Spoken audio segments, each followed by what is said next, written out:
Namaste. Welcome to another edition of Navimas podcast. So today, as we have seen in the thumbnail, we are going to read another article written by Mr. Sanjeev Sanyal, the current economic advisor to Government of India. So this is the book in front of me. So we are going to today read the first article which was written, that is the architecture of Hinduism. So I also have the PDF with me. So we'll be reading it. So we'll give a few minutes for the audience to join in. So in between, let me just share the details where you can buy the book. So the book can be bought from Rupa, the primary publisher, and this link is also available. The link is also available in the description, which of the live stream. So if people want, they can buy the book. So here is the link of the book.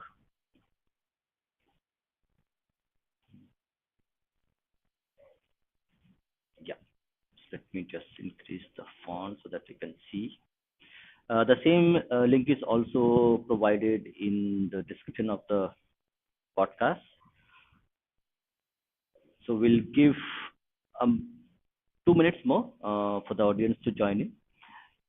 In between, we'll just see what's in the chat. So we have. So this is a very interesting article. So let me just do one more thing. Load the article. So I'll just try to add the article into. Yes. So this is the article that we're going to read today. The article name is The Architecture of Hinduism. So Mr. Sanjeev Sanyal has discussed a specific technical concept, uh, which is he has described in the article. So I'll not devise the full details. So we'll read the article with all of us. So we'll give a minute more for the audience to join in. And audience, do let me know if there's an audio is okay. In case there is any audio issue, do let me know. I'll try to fix it. But as of now, things looks okay. Fine. Okay. So I think we should be getting going in about a minute's time.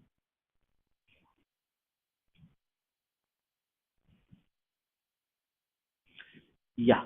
So let's just go ahead and start reading the article. The article name is The Architecture of Hinduism. This is an article written by Mr. Sanjeev Sanyal. So the collection of his articles are published as a book. This book that you can see here, it is there. And this book is available with Rupa and Company. You can buy this. You can buy the free physical copy. You can also buy a soft copy of the book from Rupa itself. So we will wait for the audience to ask any questions or any comments. Still, we will go ahead and read the book. Sanatan Dharma or Hinduism has long suffered from a very basic problem, the difficulty of defining it. One can describe a particular sect or philosophy, but it is not easy to explain the whole. Thus, it is not uncommon for people to ultimately fall back on saying that it is a way of life. Unfortunately, such definitions is neither a meaningful description nor of analytical value. If anything, it causes great deal of confusion by suggesting that Hindu religion is identical to Indic culture. Namaste, Abhizen. Yeah, suggesting Hindu religion is identical to Indic culture. The two are obviously linked, but not exactly the same. The purpose of this piece is to investigate the systemic logic of Sanatan Dharma.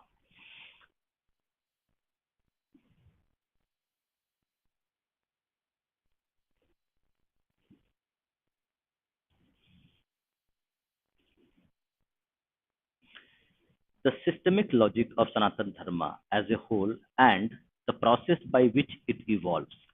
It is not concerned here with the philosophical content or daily practice of any of the constituent sects, traditions, and philosophies. Most world religions,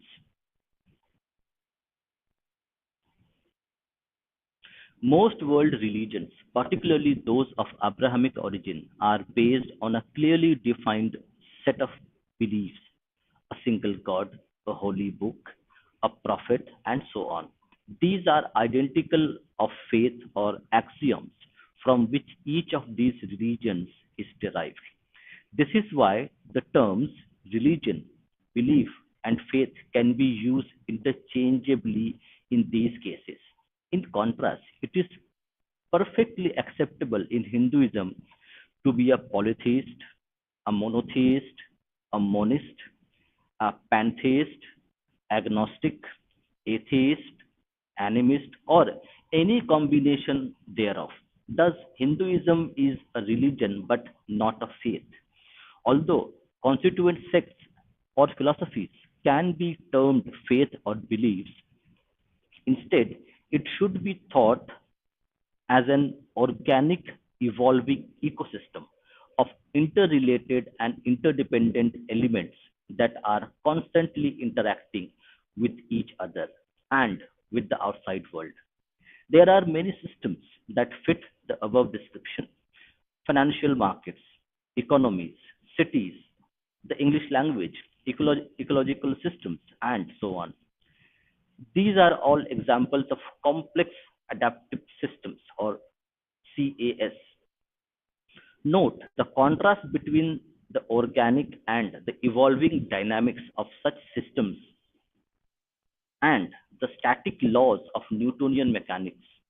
In turn, this has important implications how we understand Hinduism and manage it, not the sum of not the sum of its parts. I will check. We'll go ahead and read. If people have any questions, do put in the chat. We'll try to take them. And do let me know if the audio and the text are visible to everybody. One of the most obvious differences between complex adaptive systems and Newtonian mechanical systems is that the former is not sum of its parts. A mechanical system, like a car, is the sum total of all its parts as put together to an intelligent design.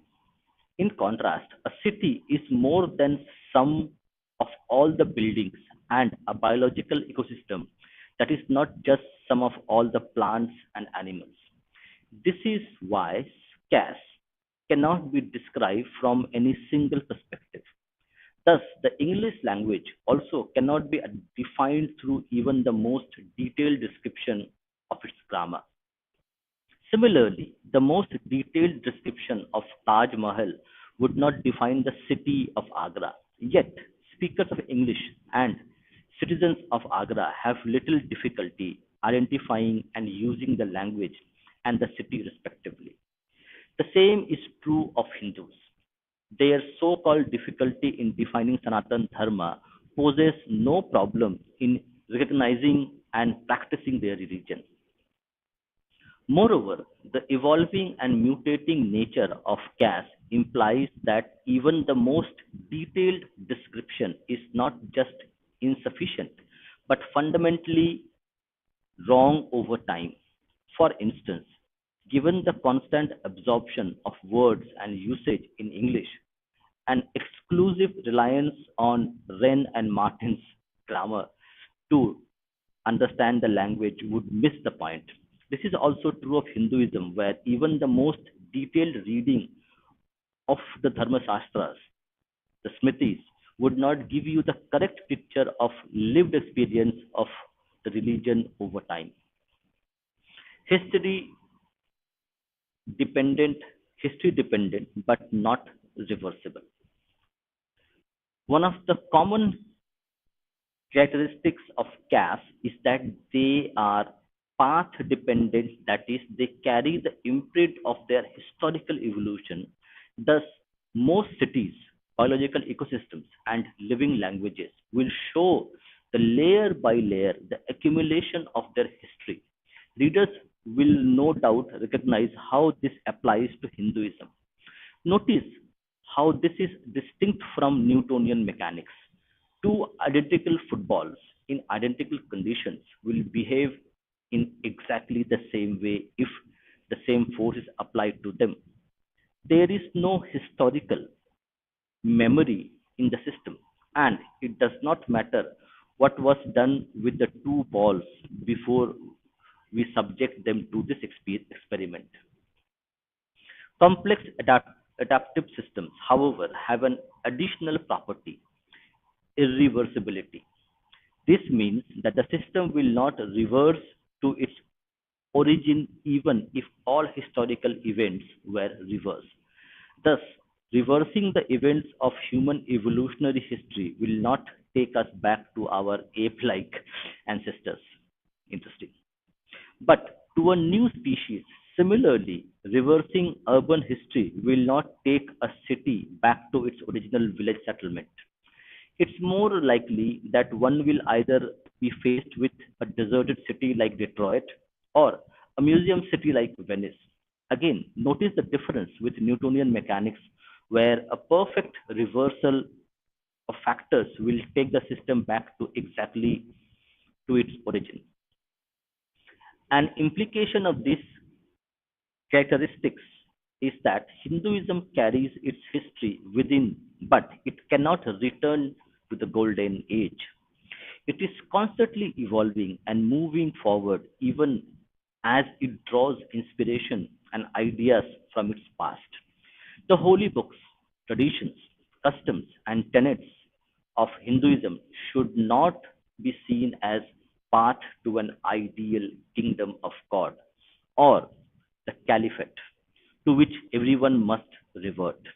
Rather, they are the accumulation of knowledge and experience. Critics may argue that the idea of Ram Rajya contradicts this point, but this is a misunderstanding. Many Hindus draw inspiration from the idea of Ram Rajya as a period of prosperity and rule of law, but it is not vision from for a return to Iron Age. No equitable state. Okay, we have seen. Okay, Namaskar Rama, Namaskar Retrowave. So I will read through it. If you have any questions, and let me just post the link as well. So if you guys want to come and join this chat, join this reading session, do join.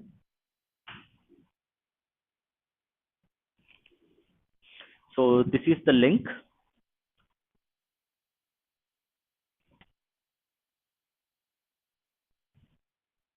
So I have pasted a link. So if somebody wants to come and discuss the issues, discuss the concepts here, you're free feel to join in, and we'll try to discuss and find out how we can have a discussion on this, because it's a very interesting concept that Mr. Sanjeev Sanyal has put forward. Very interesting. Okay, so I have pinned the stream link so people can come, and in the meantime, I'll be reading it. Yeah, Shekhar, it's a fascinating book. So there are a lots of. Yeah, okay. Retro said, Dada, it's awesome if it is a bit more interactive. If you could kindly take some questions from chat, which are mostly will be. Yeah. I'll take the questions. I'll take the questions. You just keep the questions coming. So I will finish this chapter because correct. Let me read through it. So it's a bit long article. Let me read a bit more about it, and then you can post the questions, and we'll take the questions.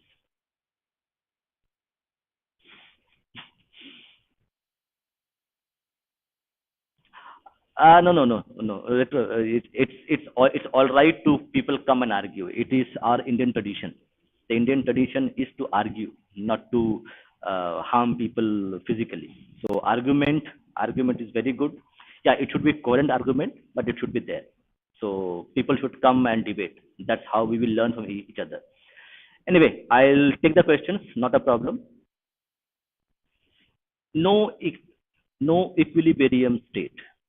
Actually, it's a very technical terms he's using. So I remember when I was studying physics. So these are the terms we are using. So I don't know, people who have not learned science or don't remember, it's little bit difficult to actually comprehend many of the things. Anyway, we'll read through it. Keep your questions coming. We'll be taking the questions, and if you want to join, we will have a debate later. No problem. No equilibrium state. Yet another characteristic of complex adaptive system is that they do not have an equilibrium or steady state in the long run. Again, note the contrast with Newton's laws. However, a corollary is that if the system begins to contract, it can continue with no tendency to self equilibrate. Okay, that is really uh, technical term. Let me read again and let me know what it exactly means. Again, note the contrast with Newton's laws. However, a corollary is that if the system begins to contract, it can continue with no tendency to self equilibrate. Okay. Thus, a city like Detroit kept declining even though a conventional theory suggests that a falling real estate prices would have attracted back the people. Financial markets too behave in this way. It keeps rising past what people think is a fair value, and then fall back well below, hardly spending any time at the so-called equilibrium. Interesting concept is describing here. This behavior has important implications on how to manage complex adaptive systems. First, it means that managers should not attempt to hold the system at some preconceived steady state. Rather, okay, so people who are not familiar with these terms, okay, I have some ideas what these terms mean. So I will be answering questions because these are bit technical terms for people who have not studied science or STEM fields. So don't worry about it. I will explain to them. Rather, they need to accommodate the fact that the system is characterized by the increasing return to scale, which can spiral the system into expansions or contractions. This does not mean that one should not attempt to manage such ecosystems. Far from it, financial markets, cities, and even ecological systems can benefit from active management. However, the management should allow for constant movement. A city mayor or a financial market regulator who insists on holding the system to a static equilibrium will either fail or effectively suffocate the system. Although Hinduism does not have a centralized leadership, the above characteristics have many implications for how Hindus think about their religion and manage its future. For instance, they suggest that Hindu leaders refrain from being too prescriptive. Okay, so we have Shekhar. Namaste, Shekhar. Jai Shri Ram. Vande Mataram. नमस्ते दादा, जय श्री राम। अच्छा, बिल्कुल बिल्कुल ठीक ठाक है। बताओ, हाउ यू आर डूइंग? अच्छा हूँ बताओ। अच्छा, वेरी गुड। हाँ बताओ, तुमको how you liking this article? ये काफी थोड़ा सा टेक्निकल आर्टिकल लग गया है, मतलब बहुत ही टेक्निकल है ये। He is trying to actually he is doing नहीं है, मतलब नहीं, बहुत चीजें टेक्निकल है, बहुत चीजें टेक्निकल है। अच्छा ठीक है, तुमको कुछ कहना है तो और आई विल बी रीडिंग। नहीं, आप कंटिन्यू करो, मैं बताऊंगा बीच बीच में, बाद में डिस्कस करेंगे। ठीक है, तुम अनम्यूट कर लेना, ठीक है? आई विल रीडिंग, क्योंकि पढ़ने का भी मजा आ रहा है एक्चुअली। This is good. ठीक है। बहुत दिन बाद we are reading good article. Okay, so Hindus think their religion and manages. For instance, they suggest that Hindu leaders refrain from being too prescriptive of where Hinduism should go in the long run. It would serve the purpose better if they focus on continuously updating and reforming the system while taking care to maintain internal diversity. Lack of uniformity may seem like a disadvantage in the short run, but is a big advantage when dealing with an unpredictable long term future. Very interesting this term, unpredictable long term future. Nobody knows what will happen tomorrow. Okay. जैसे past में हुआ था ना वैसा ही है ना दादा, जैसे Yeah. इन्वेजन्स हुई थी तो काफी अच्छे तरह से सर्व किया था ना उसने डाइवर्सिटी ने. Okay, you need to rephrase the question. तुम्हारे साथ थोड़ा सा बैकग्राउंड नॉइज है, फिर से बोलो. मैं बोल रहा हूँ कि जैसे इन्वेजन्स हुए थे ना तो उस टाइम काफी अच्छे से सर्व किया था ना इसने डाइवर्सिटी ने, एक तरह से बोल सकते हो ना. नो एक्चुअली उस तरह से तो नहीं होता है. मतलब सी एक चीज का हमेशा ध्यान रखना, ठीक है, होल्ड ऑन. एक चीज का हमेशा ध्यान रखना कि यू कैन नॉट जज एनीथिंग बाय हाइंडसाइट. ठीक है, तुम्हारे पास आज जो इन्फॉर्मेशन है, तुम उस इन्फॉर्मेशन को इस्तेमाल करके पहले क्या हुआ था ये डिफाइन नहीं कर सकते हो. बिकॉज तुम्हारा जो कैश है ना, ये जो कैश सिस्टम है, जिस कैश सिस्टम शुरू में ही बोला है संजीव सान्याल ने कि ये it can not go to a singularity, it can not go back. मतलब जैसे उसने एग्जांपल दिया कि डिट्रॉयट शहर था, it was the biggest city, the most prosperous city in America, Detroit. उसके बाद वहां पर car manufacturers went away, the city went dead. पर अगर तुम इसको ऐसे लोगे कि अगर वहां पर प्रॉपर्टी प्राइसेस कम हो गए तो people will come back and live again. आज भी Detroit has not regained it's pride which it had, the status it had. तो वो नहीं बोल रहा मैं. हाँ बोलो. पर उसका नहीं बोल रहा ना, मैं बोल रहा हूँ कि हमारी डाइवर्सिटी ने हमें को बचा लिया एक तरह से. Oh, okay. So you are thinking ke in term. Okay, so you are thinking ke in terms of our diversity, actually it did not give the invaders a single point where they can strike. जैसे ज़ोरास्ट्रियन में हुआ था ना कि Persian take over में उन्होंने ज़ोरास्ट्रियन का जो सेंट्रल फिगर जो होता था ना, जैसे क्रिश्चियनिटी का पोप है तो उनका भी एक सेंट्रल ऑर्गेनाइजेशन होती थी.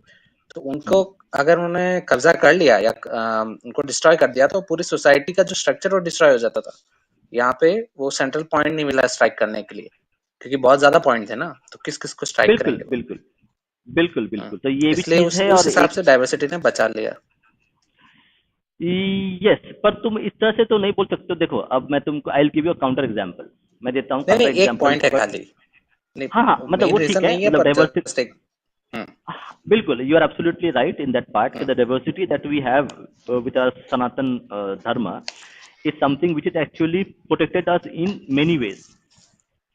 पर वो एक ही नहीं है, मतलब हाँ, बिकॉज अगर आप देखो कि हाँ, बिकॉज अगर आप देखो कि in South America you had Incas, correct, Mexico में, पेरू में. इंकास में they were like correct tribes, वो बहुत सारे ट्राइब्स थे, पर उनमें भी थोड़ी थोड़ी डाइवर्सिटी थी in terms of the इंकास what they did. पर वो डाइवर्सिटी काम नहीं है क्योंकि they did not had a coherent philosophy which actually binded them. हमारे यहाँ पर क्या है कि हमारी डाइवर्सिटी तो है, पर आप आज अगर देखोगे कि कन्याकुमारी से लेकर अरुणाचल तक, कश्मीर तक आपको एक गांव मिल जाएगा जिसका नाम राम से शुरू होता है. ठीक है, तो हमारे पास डाइवर्सिटी भी है और हमारे पास कोहेरेंस भी है एक सेंट्रल फिलोसफी का. तो वो बहुत एक इम्पोर्टेंट रोल प्ले करता है. सेम चीज चाइना में मिलेगी आपको, उधर भी जैसे कन्फ्यूशियनिज्म है और टाओइज्म और बुद्धिज्म, ये तीनों उसको एक तरह से क्या बोलते हैं, ग्लू की तरह उसको कंटिन्यू में रखते हैं, चिपका के रखते हैं चाइनीज को. हाँ, ये तो तुम्हारी बात सही है, क्योंकि चाइनीज में बहुत सारे ट्राइब्स हैं, मतलब बहुत सारे ट्राइब्स हैं चाइनीज में, मतलब देर आर हाँ हाँ lot of minorities itself in China, जो कि अपने अपनी बिलीफ में रखते हैं। और तुम्हारा, या इट्स अ गुड आइडिया। ठीक है, we will continue the reading, फिर कुछ बोला तो तुम बोलना, और वी विल टेक क्वेश्चन, तो आप क्वेश्चन डालते रहना, keep the questions coming, and comments will take them one by one. Okay. Although Hinduism does not have a centralized leadership, the above characteristics have many implications for how Hindus think about their religion and manage its future. For instance, they suggest that Hindu leaders refrain from being too prescriptive of where Hinduism should go in the long run.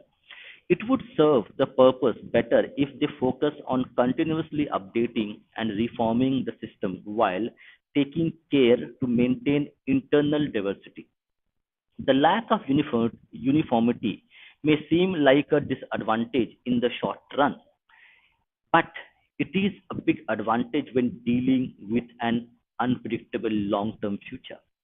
This is analogous to species maintaining genetic diversity as a bulwark against epidemics and other shocks. Very, very interesting. So we see, correct, the the phenomena of marrying your close relatives is strongly frowned upon in Hindu culture itself. So in Hindu society, you cannot marry your cousins or your relatives. That's considered the worst kind of thing you can ever do as a family member. And if you see this, the genetic diversity that India has and its traditions are quite scientific and reason based. Nobody would teach us, nobody would tell us that if you should not marry your cousins. Nobody tells us that okay, it is because to maintain a genetic diversity, and in long run it creates better, improved and healthy gene pool for us. But nobody would tell us that this is the reason why it's happened. But there is a sound logic and reason behind our Sanatan Hindu traditions that we follow on a day-to-day basis. And right now, like a lot of people would say, okay, why I am doing puja, why I am doing bali, why I am doing all the traditions. It doesn't make any sense because it is not written on a book. But it doesn't have to be always that it will be like this. So so reading these kinds of books would actually enable us to understand the value of our traditions and how our traditions, practices have actually helped us to survive in long term. This is analogous to species maintaining genetic diversity as a bulwark against epidemics and other shocks. Another possible implication of this intellectual framework may be that one needs to be less enthusiastic about anti conversion laws. Hmm, interesting topic we are going into. These have been proposed by some activists as a way to protect Hinduism in some Indian states. But these laws are based on an idea of static equilibrium. Our analysis, however, suggests that such laws will have little benefit if the Hindu community is shrinking for whatever reasons. In other words, a defensive tactic cannot work if the community is in a downward spiral in a particular area. It would be far better to focus on expansionary strategies to reinflate the system. These could include intellectual and cultural innovation, social and missionary work. Audience, we have seen, heard a lot of times that Hinduism is a non-missionary religion. It doesn't convert people. So, what is your opinion on this? What Mr. Sanal is saying? Yes, Sekhar. uh, in the long run it has a devastating effect on the civilization or religion per se, because if you take example of the Buddhists Mm-hmm. were very little had a very little impact on Indian subcontinent after Sankaracharya. when the Mm-hmm. Shankaracharya dealt with the Buddhism, they spread Mm-hmm. in Japan, South Korea, and Southeast Asia. If they had Mm-hmm. not done that, the Buddhism would have been finished. Mm-hmm. Okay. The same situation in this case, the missionary activities is a very profitable business for the religion, any particular religion. And in case of dharma, it is uh, you can say a duty per se to educate about dharmas, our Okay. dharmas to other people. So let me understand, because like we are talking in a common perspective. Okay, we are not experts, we are not Mm-hmm. dharma gurus, we are not anybody, we are just common people. So we are common people discussing Mm-hmm. among each other. So let's understand from a common man's perspective. So when you say that we need to have missionary style work, okay, in building alliances with the likes and other minded religion tradition. She says social and missionary work, building alliances with other like minded religious traditions, and so on. Some of these efforts can be derived from the past, but it is perfectly all right to use completely new strategies. What do you Mm-hmm. think? What is meaning? What is trying to say?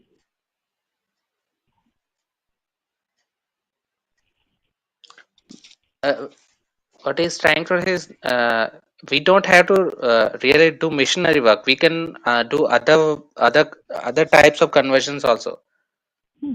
or Yes. either convert or destroy the enemies. Either two strategies we have to do. If you go by defensive structures, Hmm. your whatever your goal is Hmm. to protect, the protection will not work Got it. Got it. in Got it. the long run. Yeah.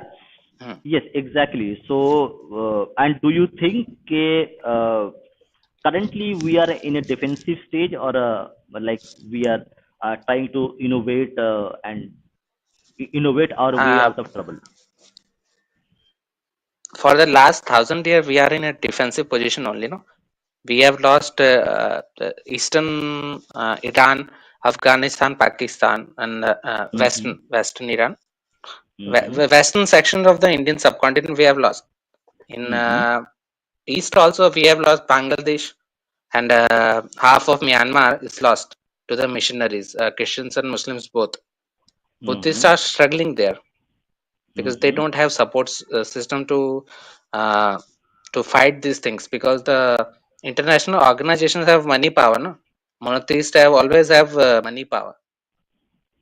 We had money power, but because of the defensive structures, and we wasted most of our efforts and money in the defensive structures, which did not work, because the aggressor always have the advantage when there's attack. Okay, so Saptorsi has a comment here. I have always felt if we develop ourselves in rapid speed, others will try to Hmm. convert into us more. I'm not able to understand what he's trying to say. Technologically advanced, the more advanced we are, the Hmm. more you can say, the better we look in the eyes of others. So Mm-hmm. Yes. they think something is something different is there, or something better is there, so they are Mm-hmm. progressing, so they will try to follow you. The hard mentality basically. Yeah. Got it. Got it. Fine. So let's read along. I think it's a very interesting article. I think we are going to a very interesting territory. If you have anything, then you can unmute yourself. Let's see. The importance of flexibility. One of the learnings from the study of CAS is that in the long run, flexibility will always triumph over brute strength. Okay. Brute strength has been quite successful for 1,000 years. So let's see. Indeed, inflexible systems can sometime, yeah, That is my point बोलना चाहूंगा. Brute strength always loses, no, in the long run. How do you define long run? So audience as well. How do you define long run? How many The years you define goals long run? the goals you have defined are not achievable with the brute force. Long run in the sense कि जो गोल है ना आपके वो accomplish हुए ही नहीं है brute force की वजह से, समझ रहे हो? जैसे मान लो कि ओके. फॉर एग्जांपल आप क्रूसेड्स ले लो, नहीं क्रूसेड मतलब आप ओटोमन एम्पायर और इनको ले लो, यूरोपियंस को, ठीक है? वो ब्रूट फोर्स करते गए शुरू शुरू में, ओटोमन्स ने ब्रूट फोर्स किया था उनको शुरू शुरू में, ठीक है, पर वो ज्यादा सक्सेसफुल नहीं रहे, ठीक है, क्योंकि यूरोपियंस के पास में नंबर ज्यादा थे, फैनाटिक्स बेसिकली। पर जैसे ही उन्होंने शुरू में इन द सेंस कि आप बोलो 1400s के आसपास उनके पास यूरोपियन से ज्यादा इनोवेटिव थे ओटोमन्स, ठीक है, तो वो ज्यादा फ्लेक्सिबल थे, ठीक है, लड़ाई में गॉट कि इट. कैसे लड़ना है। तो इस वजह से उन्होंने आउट मैन्यूवर कर दिया सामने वाले को, जो कि सामने वाला जो था बेसिकली ब्रूट फोर्स कर रहा था, यानी कि वो अपने नंबर्स पे डिपेंड कर रहा था सामने वाले को हराने पे, ठीक है, टैक्टिक्स टैक्टिक्स पे डिपेंड नहीं कर रहा था, न्यू वेपन्स पे डिपेंड नहीं कर रहा था, और मतलब किसी भी तरह पे दूसरी स्ट्रेटेजीज पे डिपेंड नहीं कर रहा था। वो आपको सिर्फ जैसे रशियन स्ट्रेटेजी है ना, तो और नंबर्स के साथ ओवरवेलम करना, जैसे उन्होंने किया था नाजीज के साथ में, ठीक है, टेक्नोलॉजिकली एडवांस थे ना नाजी, पर यस, इनफ्लेक्सिबल हो गए, ऑब्वियसली. ठीक है। तो ये जो ये अब वो नाजी वाला केस अलग है, पर बेसिकली सोवियत यूनियन ने उनको ब्रूट फोर्स कर दिया, मतलब नंबर्स के साथ में उनको हराया, उनके पास वो अगर नंबर नहीं होते तो नहीं जीत सकते, और नंबर जो है ओके. ना वो ज्यादा टाइम काम नहीं आते हैं, एक सी हद सी तक के ओके. बाद में जाके वो खत्म ही होने वाले हैं इस हिसाब से। अंडरस्टैंड. तो क्योंकि ओके. नंबर्स तो हमारे पास भी थे ना, नंबर्स बिल्कुल तो हमारे बिल्कुल. पास भी थे, तो एक्चुअली वी हम वर जो मोर है इन हमेशा नंबर्स. आउट मैनूवर हुए हैं ना, इसलिए। We were more in numbers. We were more in numbers. Hmm They were always less.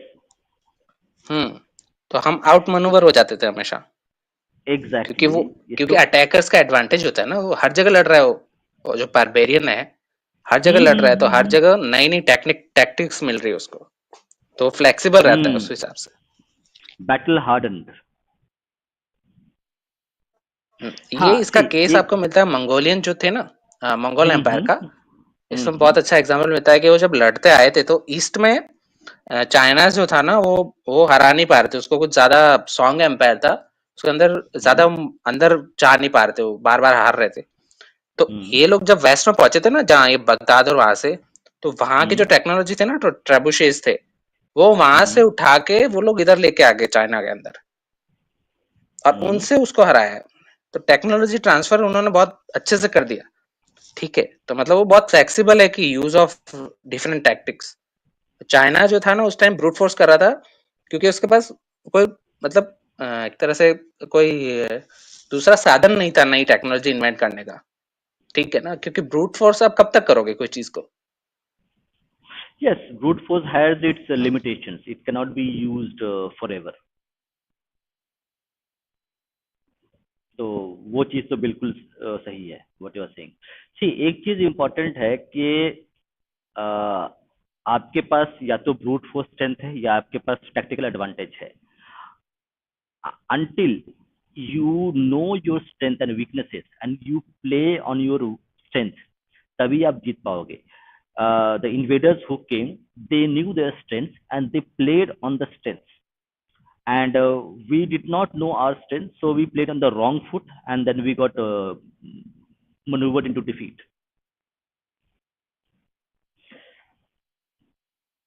ठीक है, हम लोग अभी पढ़ते हैं. Let's read along. Okay, take for instance, okay, the one of the learnings from the study of CAS is that complex adaptive systems, CAS is this, is that in the long run, flexibility will always triumph over the brute strength. Indeed, inflexible systems can sometimes disintegrate very suddenly, even if they look outwardly strong. Take, for instance, the evolutionary history of life on Earth. The dinosaurs were big and strong and dominated the planet for millions of years. Yet, they suddenly disappeared as they couldn't adapt to changed circumstances. except for a few species who adapted to become birds.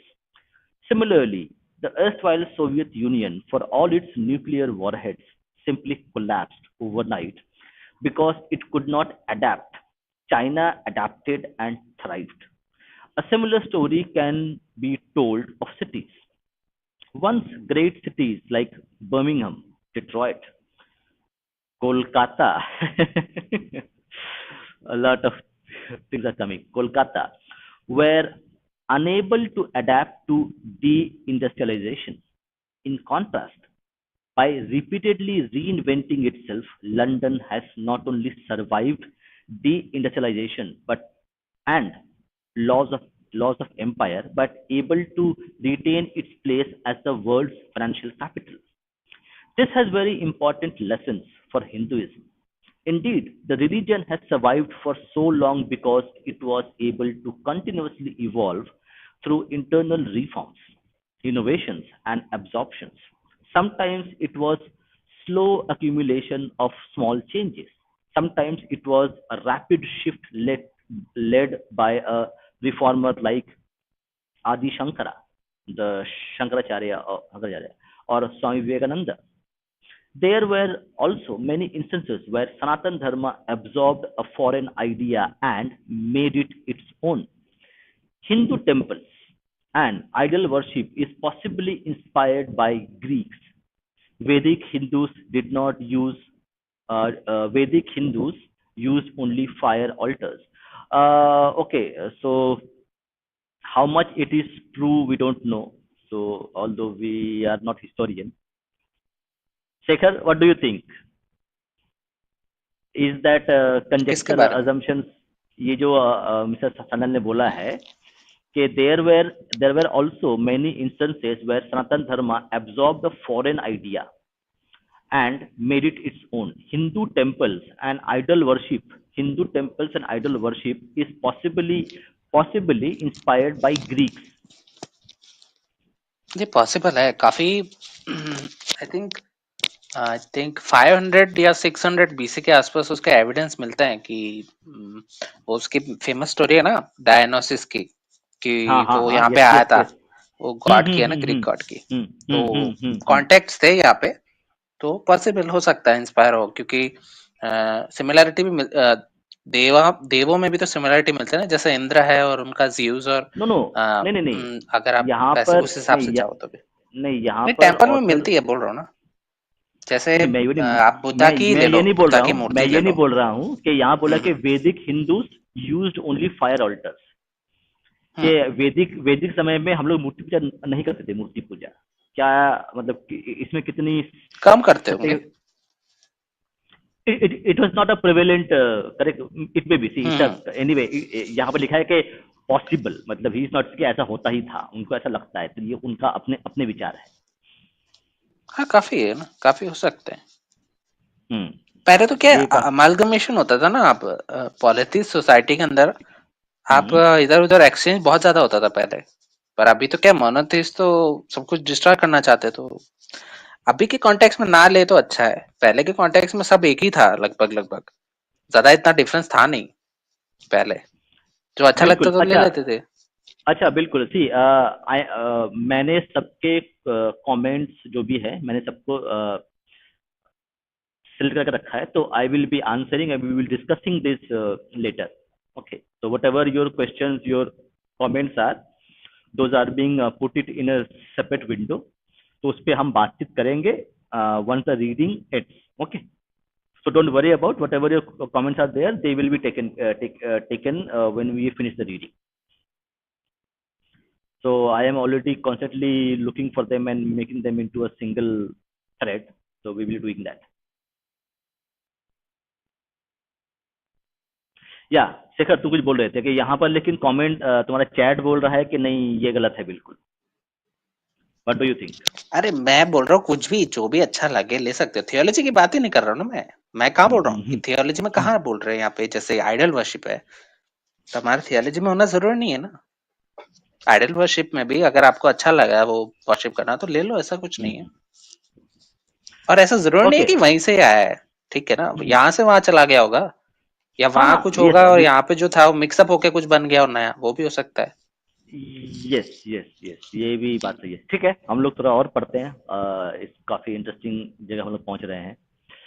Okay, interestingly Hinduism's flexible, adaptive architecture may not have appeared entirely by chance, but may have been deliberately set up by ancient rishis. Thus, Hindu scriptures are divided into Shruti and Smriti. The former are said to have been heard from the gods and are constantly canonical. Strictly speaking, only the first three Vedas, Rig, Sam, and Yajur, are considered Shruti, although many would also include Atharva Veda. All other sacred texts, including much revered Bhagavad Gita, are considered Smriti. The Smriti are remembered and therefore considered of human origin. The works of great thinkers, compilations of traditions, and so on.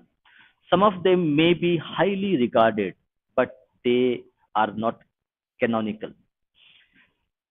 ये interesting है, the canonical traditions and the Smriti traditions. The architecture has had important implications for Hinduism.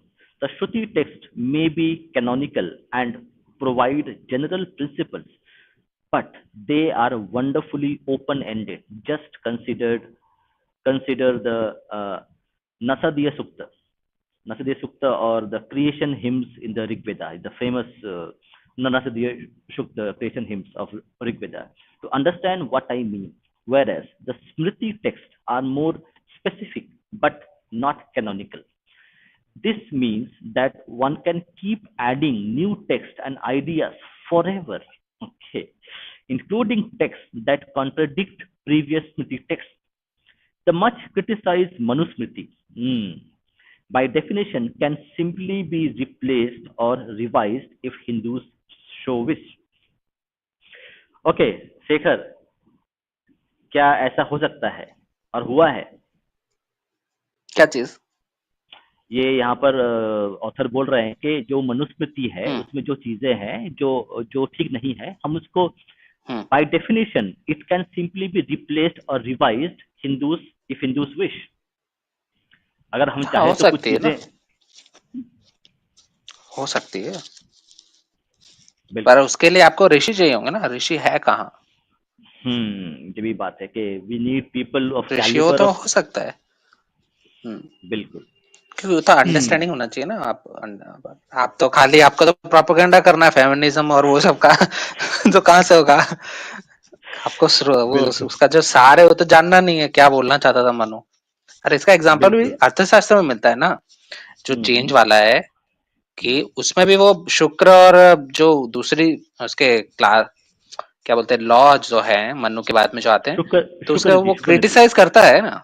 अर्थशास्त्र बिल्कुल बिल्कुल। Criticise, Chanakya करता है ना criticise. वो बोलता है कि जरूरी नहीं है, ठीक है ना, टाइम के साथ चेंज होता रहता है ना, तो हम इसमें भी कर सकते हैं, ऐसा जरूरी नहीं है।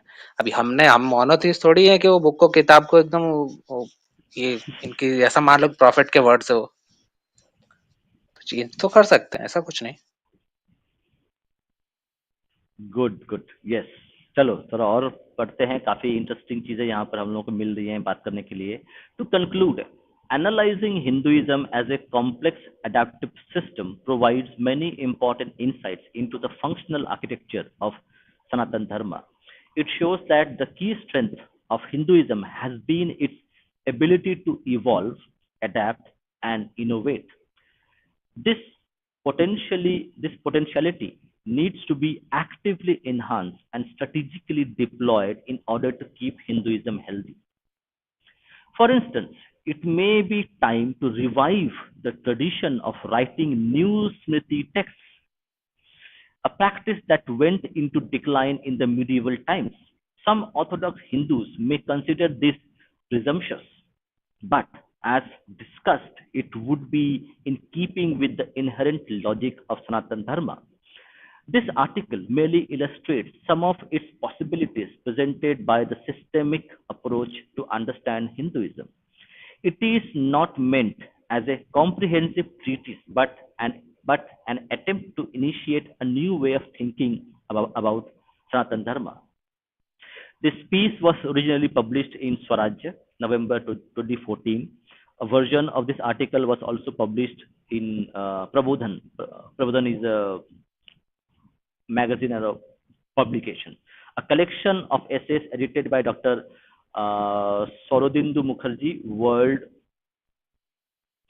Hindu Congress, November 2014. Okay. So here we end this article. Now let's go back to our chat. So let's see. Sekhar, you can actually unmute your mic and you can share a few things. What I will do is I will be going through the chat. We have a lot of chats today. Chat के question ले लेते हैं अगर हो तो. हाँ हाँ है ना, क्वेश्चन नहीं, क्वेश्चन तो है और कुछ कमेंट्स भी, दोनों या कमेंट्स भी काफी इंटरेस्टिंग है. हाँ दोनों कर लेते हैं. हाँ, so let me go through one by one. Okay. I will take it chronologically.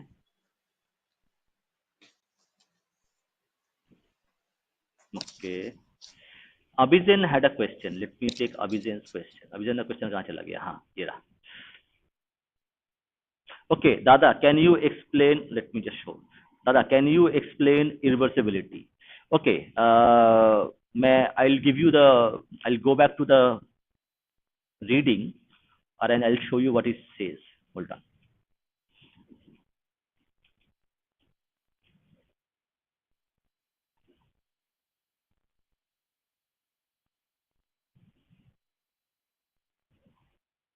So, Abhizen, what he means by irreversibility is that in general Newtonian physics, what happens that if you have a system, okay, I'll not अच्छा give it as a वो जो ये reversibility. बात करते हैं ना, caliphate वाली बात बोल रहे हो दादा?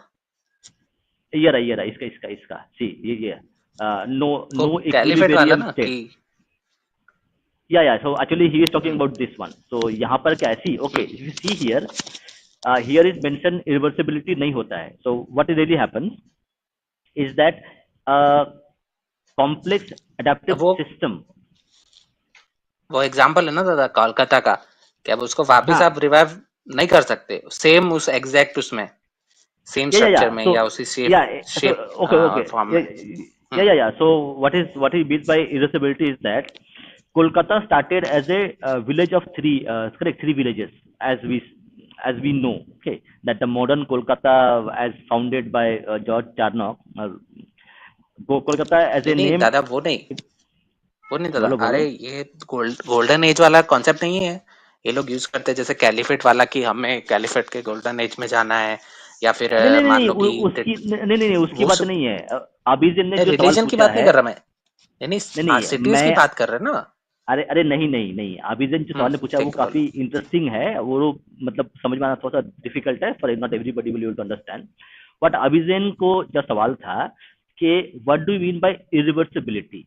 तो a complex adaptive system cannot go back to its original state.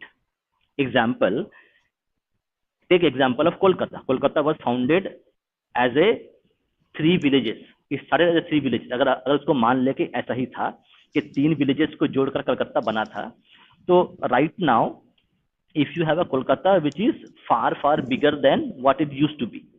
So if you remove the people, if you remove the buildings, if you remove the factories, if you remove the offices, the roads, you will not go back to a 3 villages. It's irreversible.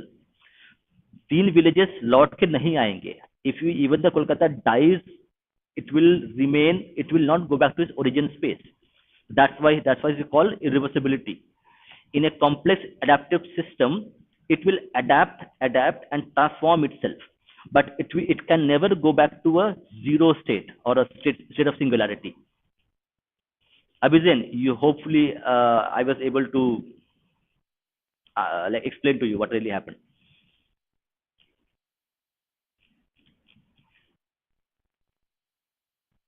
Okay, Retrowave has one more question. अच्छा continue करो. Retrowave has one more question. I will take all the questions one by one. Okay, don't worry. So now हाँ Vimarsh, how does Sanjeev Sanyal challenge the conventional definition of Hinduism as a way of life, and what alternative perspective can we see from this paper or in general? Okay. दादा इधर ये इधर screen पे ले आओ ना हाँ हाँ हाँ मैं वही ला रहा हूँ. Okay.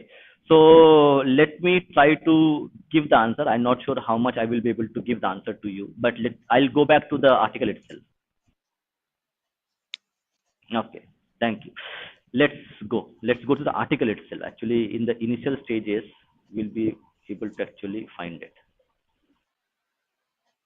because the answer lies in the article itself. So वहीं से हम लोग ढूंढते हैं.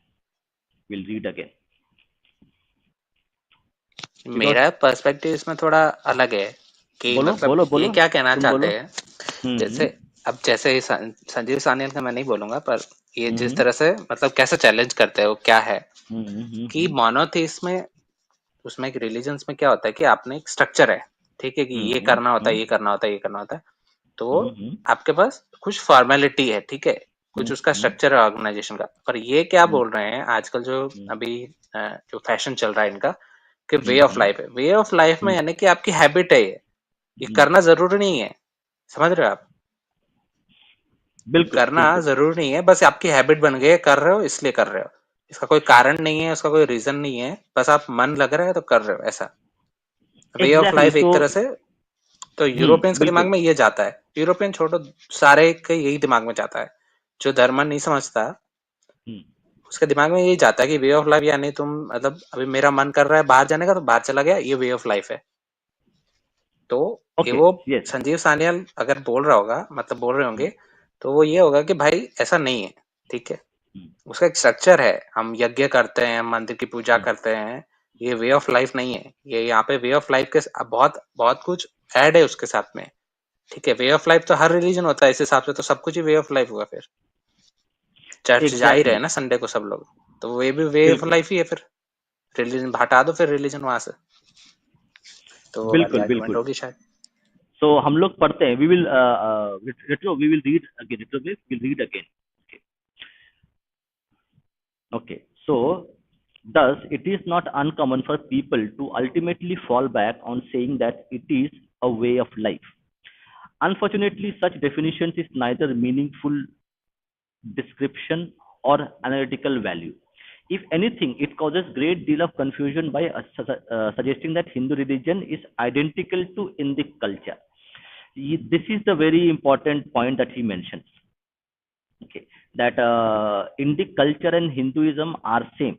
Okay, it is like correct. You had that you had Khar and Kharok thing. That okay, Taj Mahal represents Agra, but Agra is not equal to Taj Mahal. So we have a this kind of problem we have. Okay, so the Indic culture represents part of Hindu Sanatan Dharma, but Indic culture is not equal to Sanatan Dharma. Okay, the two are obviously linked, but not exactly the same. The purpose of this piece is to investigate the systemic logic of Sanatan Dharma as a whole and by process by which it evolves. It is not concerned here with the philosophical content or daily practices of any of the constituent sects, traditions, and philosophies. Most world religions, particularly those of Abrahamic origin, are based on a clearly defined set of beliefs, a single God, a holy book, and a prophet, and so on. These are articles of faith or axioms for which each of these religions are derived. This is why the term religion, belief, and faith can be used interchangeably in these cases. In contrast, now we have to read very carefully here. In contrast, it is perfectly how the author, Mr. Sanyal, actually defining Hinduism. Here it is, we will see here. In contrast, it is perfectly acceptable in Hinduism to be a polytheist, a monotheist, a monist, a pantheist, an agnostic, an atheist, an animist, or any combination of thereof. Thus, Hinduism is a religion but not a faith, although constituent sects or philosophies can be termed faiths or beliefs. Instead, it should be thought of as a organic evolving ecosystem of interrelated and interdependent elements that are constantly interacting with each other and with outside world. So retrowave, this is your answer. It's a bit complex answer. Okay, so he got the answer. Thank you for this question. It is very important because this article is little bit complex for general people. Okay, I'll be taking few more questions, few more comments. There are quite a good comments which are there. Let me go through them. Okay, this is a comment, but I think let's take this. Retrowave. We can't be technologically advanced than countries with better GDP than us currently. It is not possible anthropomorphically, since we can't even replicate foreign technologies without their help. Yes, you are right in so many ways, and that is because correct. The 1,000 years of invasions have destroyed our education systems, our knowledge systems, our rishis, people who knew how to build temples, how to design temples, how to do science, mathematicians. They were all killed by the invaders. So if you see in any society, 20% of the people who have who have the political power, the academic power, the education power, and the power to actually have enough time to do other things, do research, do study, build things. If that 20% of the population is somehow uh, killed, or they go to somewhere else, not in the same place, then you will have this vacuum where you will be in a static place where you will not able to grow. You will be borrowing technology from other people because you have lost that critical mass of people, the talent which would be required to actually build those things. Same way we happen to the same way we see correct. Kolkata, I'll give a classic example of Kolkata. The most talented people of Kolkata are outside Kolkata. That's why Kolkata cannot grow. It cannot. It has the potential. It cannot grow because it doesn't have the human resource, the human capital, which has the capacity to actually build those industries, those technical expertise, those housing complexes, factories, companies. They are all outside Kolkata, building companies in Bangalore, in Delhi, in Gurgaon. They are there. So same way it will not happen. So it's more complex than just say okay, we can't do. We can't do because there are factors which are happening behind that. मैं इसमें disagree करूंगा दादा बोलो इस चीज पे। बोलो बोलो बोलो। आप जिस पॉइंट पे आप बोल रहे हो ना, ये वैलिड है असिमेट्री में। जैसे कि आप टेक्नोलॉजिकल जो होगा ना, टेक्नोलॉजी का प्रोग्रेशन है ना, वो अगर सिमेट्री में हुआ ना कि एक चीज आई उसके बाद में आपने दूसरी बनाई, फिर तीसरी बनाई, मतलब मान लो मॉडल 1 आया, मॉडल 2 आया, मॉडल 3 आया, और आप एक नेशन हो, थर्ड वर्ल्ड नेशन, तो आपके पास मॉडल 1 ही नहीं है, तो आप मॉडल 3 कैसे बनाओगे? ठीक है, तो ये इम्पॉसिबल है। वेट रुको रुको रुको, I'll pause you here. See, पहले ये सोचो हम लोग थर्ड वर्ल्ड कैसे बने। अरे हमारे नहीं बोल रहा मैं, एक एग्जांपल लिया मैंने कि अच्छा, हाँ, एक अगर आप थर्ड वर्ल्ड मानो, लोअर जीडीपी बोल रहा है ना वो हाँ, क्वेश्चन जो है, लोअर जीडीपी का बोल रहा है, तो लोअर जीडीपी में मान लो आप थर्ड वर्ल्ड हो, कि आपके पास पुअर कंट्री हो और आपके पास मॉडल 1 ही नहीं है, आप मॉडल 3 कैसे बनाओगे? ठीक है, तो ये उस पर्सपेक्टिव में ठीक है। पर अगर आप असिमेट्री में जाओ, मान लो कि आपके पास एयरक्राफ्ट नहीं है, एयरक्राफ्ट बहुत महंगे आ रहे, पर आप ड्रोन्स ले लो ना, या ड्रोन्स बनाना सीख लो, ये असिमेट्री होगी ना, आप ओवरवेलम कर दो ना एयरक्राफ्ट को, तो असिमेट्री में पॉसिबल है। देखो यूरोपियंस थे वो असिमेट्री में ही आगे निकले हमसे, सिमेट्री में नहीं थे वो आगे हमसे। ठीक है, यूरोपियंस के पास पैसा नहीं था, भिखारी थे वो लोग। बिल्कुल तो बिल्कुल भिखारी बिल्कुल। ऐसे ही आगे निकलते हैं असिमेट्रिकल मूवमेंट या असिमेट्रिकल टेक्नोलॉजिकल एडवांसमेंट में। सिमेट्री में तो आप निकल नहीं सकते आगे, क्योंकि पैसा जो था वो तो चाइना के पास भी बहुत था। ठीक है ना, तो यूरोपियन से क्यों आगे निकले? तो वो वाला केस है। तो सिमेट्री में तो आप नहीं निकाल सकते आगे, पर मैं बोल रहा हूँ कि अगर आप असिमेट्री में अगर आपने डेवलपमेंट किया, असिमेट्री यानी कि जो सामने वाले का वेपन है ना वो डेवलप मत करो, उसमें दिमाग मत खराब करो।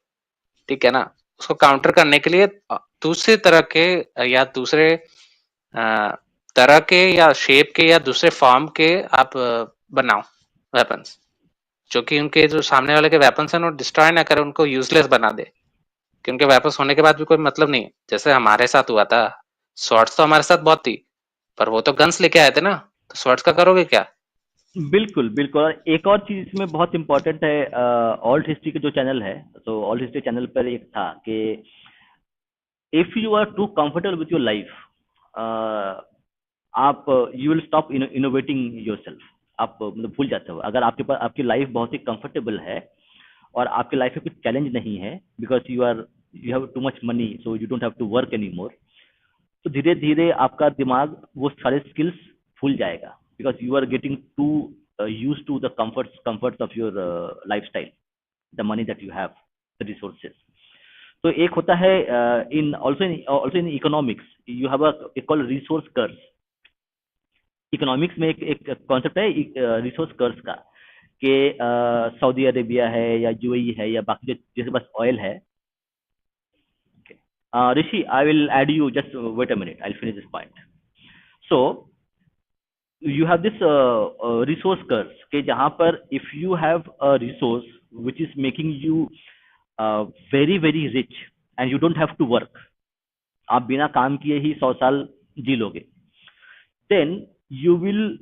और आज क्या है कि सऊदी अरेबिया में from carpenter to sweeper to somebody who cleans the toilet to their manager to factory manager, सारे या तो इंडियंस हैं या यूरोपियंस हैं।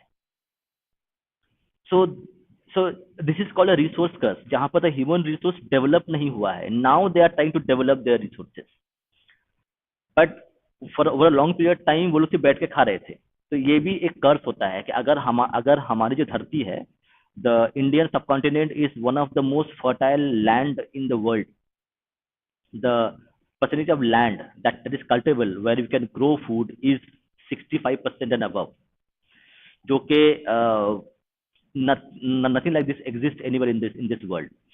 So ऐसा भी है कि the resource that we have, जो हमारे पास bounty है, sometimes they become a curse for us in many ways if you don't manage it well. ऋषि, हाँ, yes. ये आप अमेरिका में भी नोटिस कर सकते हो, जो कार्स आप बोल रहे हो। क्योंकि जो नेटिव्स है ना, मतलब नेटिव्स इन द सेंस कि जो जो इमिग्रेंट्स नहीं है आज के डेफिनेशन में, वो इनोवेशन में इतना आगे नहीं है वो। ठीक है, जो कंपनीज है सारी ये इमिग्रेंट्स आगे ही बना रहे हैं वहां पे। तो अब वो देख लो, रिसोर्सेज तो दुनिया भर के हैं उनके भाई के पास में, पर कुछ कर नहीं पा रहे वो। ठीक है ना, कर रहे हैं पर वो बाहर से लाके कर रहे हैं। खुद के जो मतलब जो खुद के लोग हैं वो कुछ नहीं कर पा रहे, जबकि बेस्ट इंस्टीट्यूशन है उनके पास में, फिर भी पढ़ बाहर के लोग आके कर रहे हैं ना वहाँ पे पढ़ाई। तो Yes.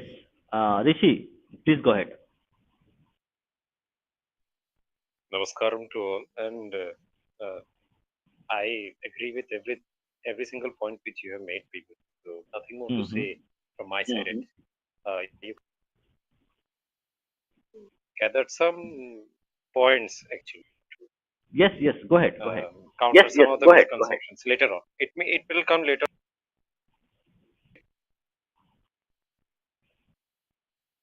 Okay, so let me just go. Okay, see, actually, we have done with the reading. Reading is complete, so we are going through the questions and the comments. So if you feel you need to speak something, you can just unmute yourself. Okay, so we have a comment from Retrovic. You can only see these theories work in cities with small populations like under 2 million. Imagine a city like Mumbai with around 22 million population being empty over 3 to 5 years. There's one more example is the Chinese cities. That Chinese cities are generally they are built first, then people slowly come because there's cheap homes are available there, and over a period of time, those empty cities become like a thriving hubs. Not all of them, but many of them. But you have an interesting point okay. So what do you think? If a city like Mumbai, let's take an example of Pune. If Pune becomes Pune has all the facility which Mumbai has. It has a lesser cost of real estate or housing. Will people still be living in Mumbai, or they will move to Pune? And once they move to Pune, will they come back to Mumbai if the prices in Pune become high again? So that's a interesting concept. But comfort zone नहीं leave करेंगे ना दादा लोग. Comfort zone नहीं leave करेंगे. Situation अगर आप नहीं, जब तक आपकी डेथ पे नहीं आ जाए या पूरे फाइनेंशियल रूइन में नहीं चले जाओ आप, तो जो सिटी लीव करने का जो डिफिकल्ट डिसीजन है नहीं लेते लोग, नहीं लेंगे भी नहीं. ये ह्यूमन साइकोलॉजी में है ही नहीं, वो नहीं ले पाएंगे. आपको बहुत सारे केसेस मिलेंगे ना इसके. कोलकाता को ही देख लो, उसमें भी पुराने जो एलिट है वो वहीं बैठे हैं अभी भी. वो पूरी सिटी रूइन हो चुकी है, पर जाने को लोग तैयार नहीं है वहां से. पुराने थे, नए तो आने वाले नहीं है ना. तो वो वाला केस है. Got it. ये तो हाँ, बट द कॉन्सेप्ट ये है ना कि आपका एक्चुअली ये बात कही गई थी in the context actually Newtonian fluid के इसके अगेंस्ट में कि तुम्हारा स्टॉक मार्केट अगर ऊपर हाँ कि इक्विलिब्रियम आपका नहीं होता है, it will not hit, it will be constantly going up and down. So there is no sweet spot. Like normally, people who are doing stock market trading, so they will see a kind of a sweet spot कि भाई यहाँ पर price stable रहेगा. So but normally वो भी stable नहीं रहता है, वो भी यहाँ वहाँ घूमता रहता है. सिटीज तो फ्लेक्सिबल रहते हैं ना दादा. ये अगर कोई सिटी के अगर आप ऐसे देखो तो लाइफ ज्यादा होती नहीं है. 4 सेंचुरी से होगी मैक्सिमम. अगर आप लाइफ देख लो किसी सिटी की, अगर बहुत ज्यादा बड़ी हो गई तो वो सेंचुरी चलती है, फिर वो डेजर्ट होना चालू हो जाती है. वो सेंचुरी बहुत ज्यादा, मतलब अगर आप देखो तो अबव एवरेज आता है उसका लाइफ स्पैन. उसमें भी देखो तो आप, और जितनी कम डेवलप होगी ना वो सिटी, उतनी उसकी लाइफ टाइम जो है उसका ज्यादा बढ़ेगा. और जितनी ज्यादा एडवांस होगी ना उसका लाइफ टाइम उतना कम होता है सिटी का. अनलेस कि वहां पे बहुत ज्यादा इंस्टीट्यूशंस है, जैसे फाइनेंशियल भी है, दूसरे जो क्या बोलते हैं पॉलिटिकल इंस्टीट्यूशंस भी वही हैं. मतलब बहुत ज्यादा इंस्टीट्यूशन हो ना वो सिटी में, तब जाके वो थोड़ा ज्यादा चल सकता है. नहीं तो अगर एक दो इंस्टीट्यूशन से नहीं चलता है काम. बिल्कुल सी कहा ना कि द लंदन के Calcutta was a city which was a big city, but it could not reinvent itself because अगर आज आपके पास पैसे हैं तो कल पैसे नहीं रहेंगे, ये तो गारंटीड है. ठीक है, अगर आज मुंबई बहुत ही प्रॉस्परस शहर है, इसका मतलब ये नहीं है कि ये हमेशा प्रॉस्परस ही रहेगा. A city should be able to have resilient and it should be adaptable enough. जैसे लंदन था, लंदन वॉज बर्न डाउन. ठीक है, वो आपका जो फेमस फायर है और London fire, the whole city was burn down, but still it got deindustrialise. Okay, still it was adaptive enough, it had enough strength, internal strength to actually become a financial hub. तो वो constantly री invent करना पड़ेगा शहर को, और उसी हिसाब से हमारे हिंदू धर्म को भी. द हिंदू धर्म और Sanatan Dharma has to reinvent itself over a period of time to be relevant, ताकि वो उसको थ्राइव करता रहे. And it needs to have reuse the old tools like rewriting the smriti, जो कहा है कि we should write a new Manusmriti, new version of Manusmriti which reflects today's time. जो कि हमारा ट्रेडिशन था कि हम लोग नई स्मृति लिखते थे, हमने लिखना छोड़ दिया है. That's why we are in a static phase. If we want to reinvigorate that option, कि we start write our new smritis, then it will again have the energy to transform itself, to become something new with their core heritage being there. Okay, idol worship is also part of Vedic Hindu religion because you see idols from Mohenjo-daro and Harappa. Yes, actually, ये तो maybe correct because this article is written a bit around 2014. Evidence मिलते हैं ना So इसके दादा, हड़प्पन वाले के जो सील्स और वो सब थे ना. आई थिंक शिव जी की वो मिलती है जो योगा में कोई वो एक आसन करते हुए मिलती है उनकी वो. आइडल तो नहीं बोल सकते आप, पर एक क्या बोलते हैं पत्थर में उसका वो मिलता है. I think अच्छा I think what the author is trying to say, जहां तक मुझे समझ में आया है कि what the author is trying to say is that in the Rig Veda, the first 3 Vedas, जो कि actually in principle स्मृति नहीं है, श्रुति है जो बोला गया है, ठीक है. So they are like a kind of a theory. So there you do not have mention of a lot of big temples, architecture, and a lot there are mention of actually nature gods, nature forces. In Rig Veda, you have a mention of nature and forces. Yeah. So you have mention of nature. Yes. And go ahead. Yeah, continue. I will speak afterwards. So there is a mention of nature gods and nature forces, but there is not a lot of mention of grand temples or like Vigraha and idols, the way we see post-Vedic period.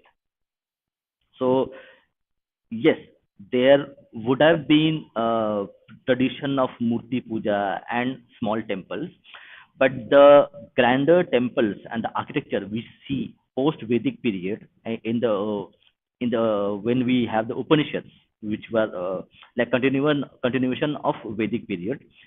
So that is only visible in the later stage of the Vedic period. So he means that okay, it may not have been as prevalent, as important as it is right now to us. Yeah, Rishi, go ahead. Yeah, so Sanjeev Sanyal ji made couple of points which I will obviously I have studied from some people. All credit to Jayanarayan ji. He is one of my mentors on these issues, especially. So, as far as he has educated me on these points, I will try to debunk some of the misconceptions. Okay, Dada. So, on the 3 Veda issue, so Sanjeev Sanyal sir says that there are 3 Vedas, and he tries to say Atharva Veda is not that much authoritative, or such was the import. So I will just correct this to some extent, that Atharva Veda, when 3 Vedas are mentioned in some of the mantras or even some of the Kalpasutras, the 3 Vedas, when they are mentioned specifically because those 3 Vedas have some special prototypes. So Rig Veda is for Richas, Samaveda is for Gayana, and for all the Yajnas, you have the Yajur Veda. Atharva Veda is authoritative, but Atharva Veda is not put in those 3 because Atharva Veda consists of all the previous 3 in itself, and it gives some minimum guidance and not much more. So, this is why the 3 Vedas concept has come in the Vedas. It is not because Atharva Veda is not authoritative or as such. Atharva Veda actually contains all of the first 3 Veda portions, so it is as authoritative as it gets. This was the first point. Second, on the idol worship thing, so you know that there is a Islamic preacher who goes around. He speaks very fast, and chapter 3, verse 24, he speaks in these manners. So he has this technique, right? So whenever a Hindu comes, so to convert him, he will say, oh, your Vedas say that you don't have idol worship. So what does he give for an answer? So he will say, oh, see, in Yajurveda, this chapter, there is na tasya pratima asti. We know that that mantra in there, pratima is not an idol, it's pratiman, equal. Pratiman, that's the meaning. There is no equal, there is no one equal to you. That's the meaning of the mantra. But as is the case, propaganda is peddled on that. So in that same Yajurveda, you have another mantra where pratima is used in the very meaning of idol, and that mantra goes like this: sahasra pratima asti. You have many idols, you have many vigrahas.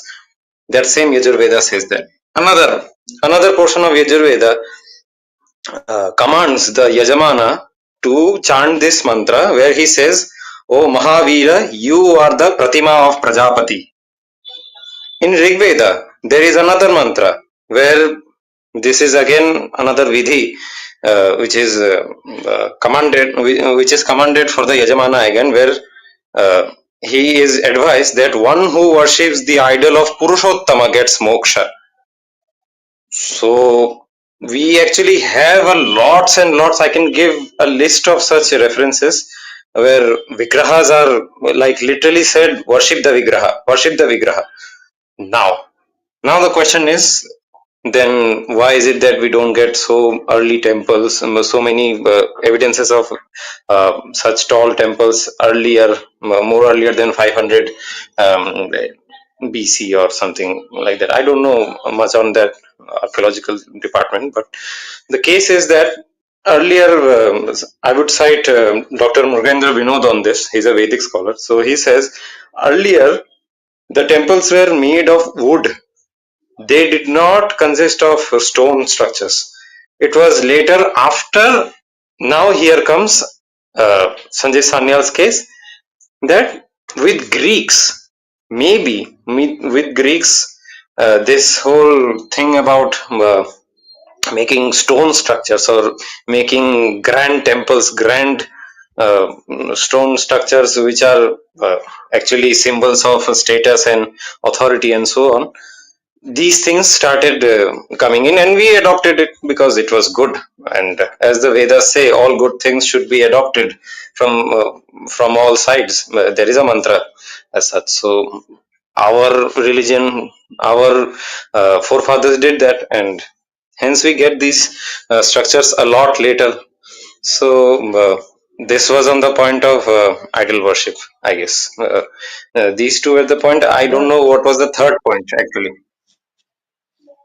अरे दादा, उसमें सोमनाथ के case में भी आता है ना कि जो जैसे उसमें उसमें बोलते हैं ना, 3 युग में जो कलयुग है उसमें वो आई थिंक कोई एक लकड़ी का बोलते तो उसमें बनाया गया था वो, और फिर वो पता नहीं उसका क्या हुआ, शायद जला दिया उसको या समथिंग कुछ हुआ है, फिर पत्थर से बनाया था, ऐसा कुछ था।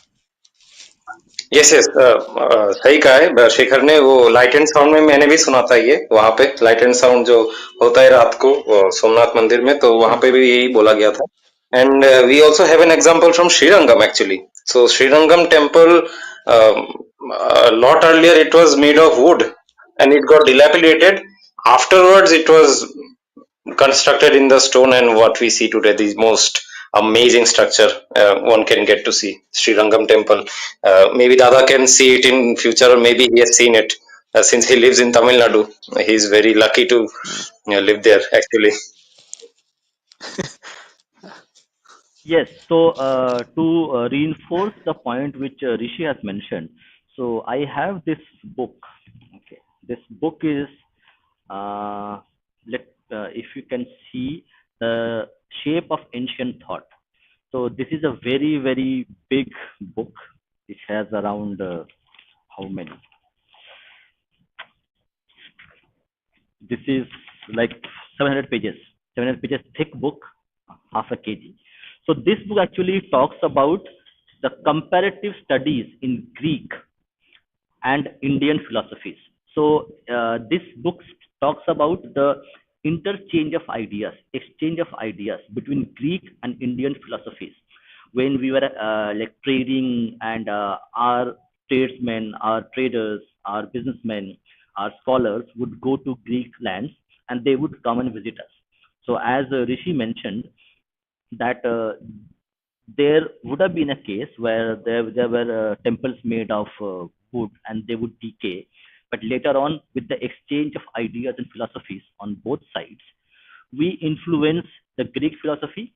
The Greeks influence our philosophy, including the way we build temples. So that's a perfectly logical answer. And this book actually documents those interactions, and how the philosophy, the Stoicism is very uh, similar to what we see in Bhagavad Gita. It talks about in so many ways. So these similarities between Bhagavad Gita and Stoicism is not an accident, but an active exchange of ideas which took place, and that influence. So we may have incorporated some learnings and teachings from the Greek philosophies into Bhagavad Gita, and something went there, and that influenced Stoicism and other schools of thoughts, philosophies which the Greeks had. So it's perfectly feasible. Absolutely, Dada. What an amazing point you have put out, and that amazing book as well. I'm excited. Maybe we will get to read this and discuss this as well, right? In later on in future. So yes, absolutely true. And also to substantiate your point much more, I will. I will cite this evidence. It's an amazing evidence actually. So our forefathers have repeatedly admitted the fact that we have learned things from Greeks, and one of them especially is astrology. Astrology is something we have learned from Greeks. So in the astrological text they call it Yavana Jataka. So Yavana Jataka is the school of Greek astrology. So they repeatedly cite this, that see Varahamihir especially does this. So Varahamihir in his Pancha Siddhantika will cite many times that yes, we have learned things from Greeks. They are very good at astrology. And it's a great thing. It's a great vidya, and we should learn it. No problem. So these admittances shows our amazing talent to even absorb things which were good from outside. And I think we are losing it to some extent right now, but we must again, I think, revive mm, that attitude of absorbing good things from outside, especially because right now there are some reactionaries who try to always like avoid, oh, this is from outside, we will not take it no matter what. So that's not a good thing, I feel like. Maybe Dada, you can comment on it. Yes. So see, that is also quite natural human reaction. So like if your tradition, your thoughts, your philosophies are being attacked, so the natural human response is to actually go into a defensive mode and try to preserve what you can, because you are being attacked, and people are trying to exterminate you, your traditions and thoughts. So the natural reaction is to actually go back and create a wall around your traditions, so that they don't become victim to the attackers, the way they are being attacked. Yes, that's a normal human reaction, so which takes place. But as we all know that we have survived because we technically are a complex, okay, adaptive systems, where we adapted from the Greeks, we adapted from the Romans, whatever we could, and we improved our own processes. So it's an ever evolving process, where we actually incorporate the process, reevaluate, rewrite our existing theories, philosophies, so that they become something new over time. And that's how we have survived. The classic case is of Shankara, Shankaracharya. So Shankaracharya saw that with the Islamic invasions, our diversity had become a kind of a disadvantage to us. So he went ahead to all four corners of Bharat and set up these Shakti Peeths in all four corners from east to south to west. So he set up these deliberately to make sure that the attacks were taking place, and he innovated. There was no concept of such as having a Shakti Peeth being set up. So he innovated. He understood the problem and how to counter the problem. He created this Shakti Peeths mutts to make sure that later generations they will be able to identify that Sanatan Dharma is part of Indian subcontinent, and these are his markers. In south, in west, in east, in north, you have these markers which actually defines a kind of the sacred geography. So it was already there. The sacred geography already existed, but it didn't had the physical markers to actually give to the future generations. And we should be indebted to him that he was able to foresee it and create those markers for us, so we can identify that okay, this is the sacred geography that we are talking about. The question, ये BC है कि AC है? क्योंकि BC का तो पता नहीं है कुछ, AC का थोड़ा बहुत पता है. हाँ, so yeah, Retro Wave, could you just rephrase your question, because I think Rishi will be able to better answer this question because he knows much better than we do. What's the question actually? Okay, I'll raise the question. The question is, I have a question, both of you. What happened to Bharatiya subcontinent between 1000 BC and 1500 BC that led to us being weakened by Islamic invasion? Started being successful right from the. Okay, now I understand. Okay. Yeah, Rishi, I think he is talking about the Islamic invasions which started from what is who is this first invader? 700 something, na? Yes. Sindh, Qasim. Yeah, bin Qasim. Yes, पर वो successful नहीं था वो. No. Yeah, so that's what. So what he is asking is that we were able to actually successfully thwart the first wave of attacks, but later we could not do this. So what happened that we were not able to overcome them later stages? Oh, so I have a theory on this. I want both of you to comment on this. Okay, so hear me out. So you see that when Qasim attacks, so there is Arab invasion, right? So from Sindh and those Multan areas, Arabs start attacking us. You see that Arabs get thrashingly defeated multiple times. Like after Sindh, when Arabs went towards Rajasthan, you have Maharana Bappa Rawal and doing alliance with Nagabhatta of Gurjara Pratihara and defeating them. Again, you have Arabs invading. You have Mihir Bhoja, I think. Yes, Mihir Bhoja. I'm forgetting. Mihir Bhoja, I think. Mihir Bhoja defeats them. Yes. Yes, correct. Right. So he culls them down totally. You have the Gurjara Pratiharas repeatedly defeating the Arabs, and Arabs are themselves writing that they are like the Satan. Satan has come to the battlefield, and we are getting culled down repeatedly. Again, Arabs try to invade from northern part, from Kashmir area. There you have Battle of Punch, where Lalitaditya Muktapida, the famous Lalitaditya, he defeats the Arabs menacingly, and he also takes help of Chinese in that. He has alliance with Chinese. So repeatedly you see that, and after that you see there is no Arab invasion of India anymore. Arabs don't come. It is the Turks who come from northern part, and by that time you see Gurjara Pratihara, Karkota dynasty, Palas of Bengal, and Rashtrakuta. Oh, I forgot. Arabs try to invade from sea. Uh, they get defeated by Amogha Varsha of Rashtrakuta. They get defeated in Gujarat. So you see all In of these Maharashtra also. three powerful.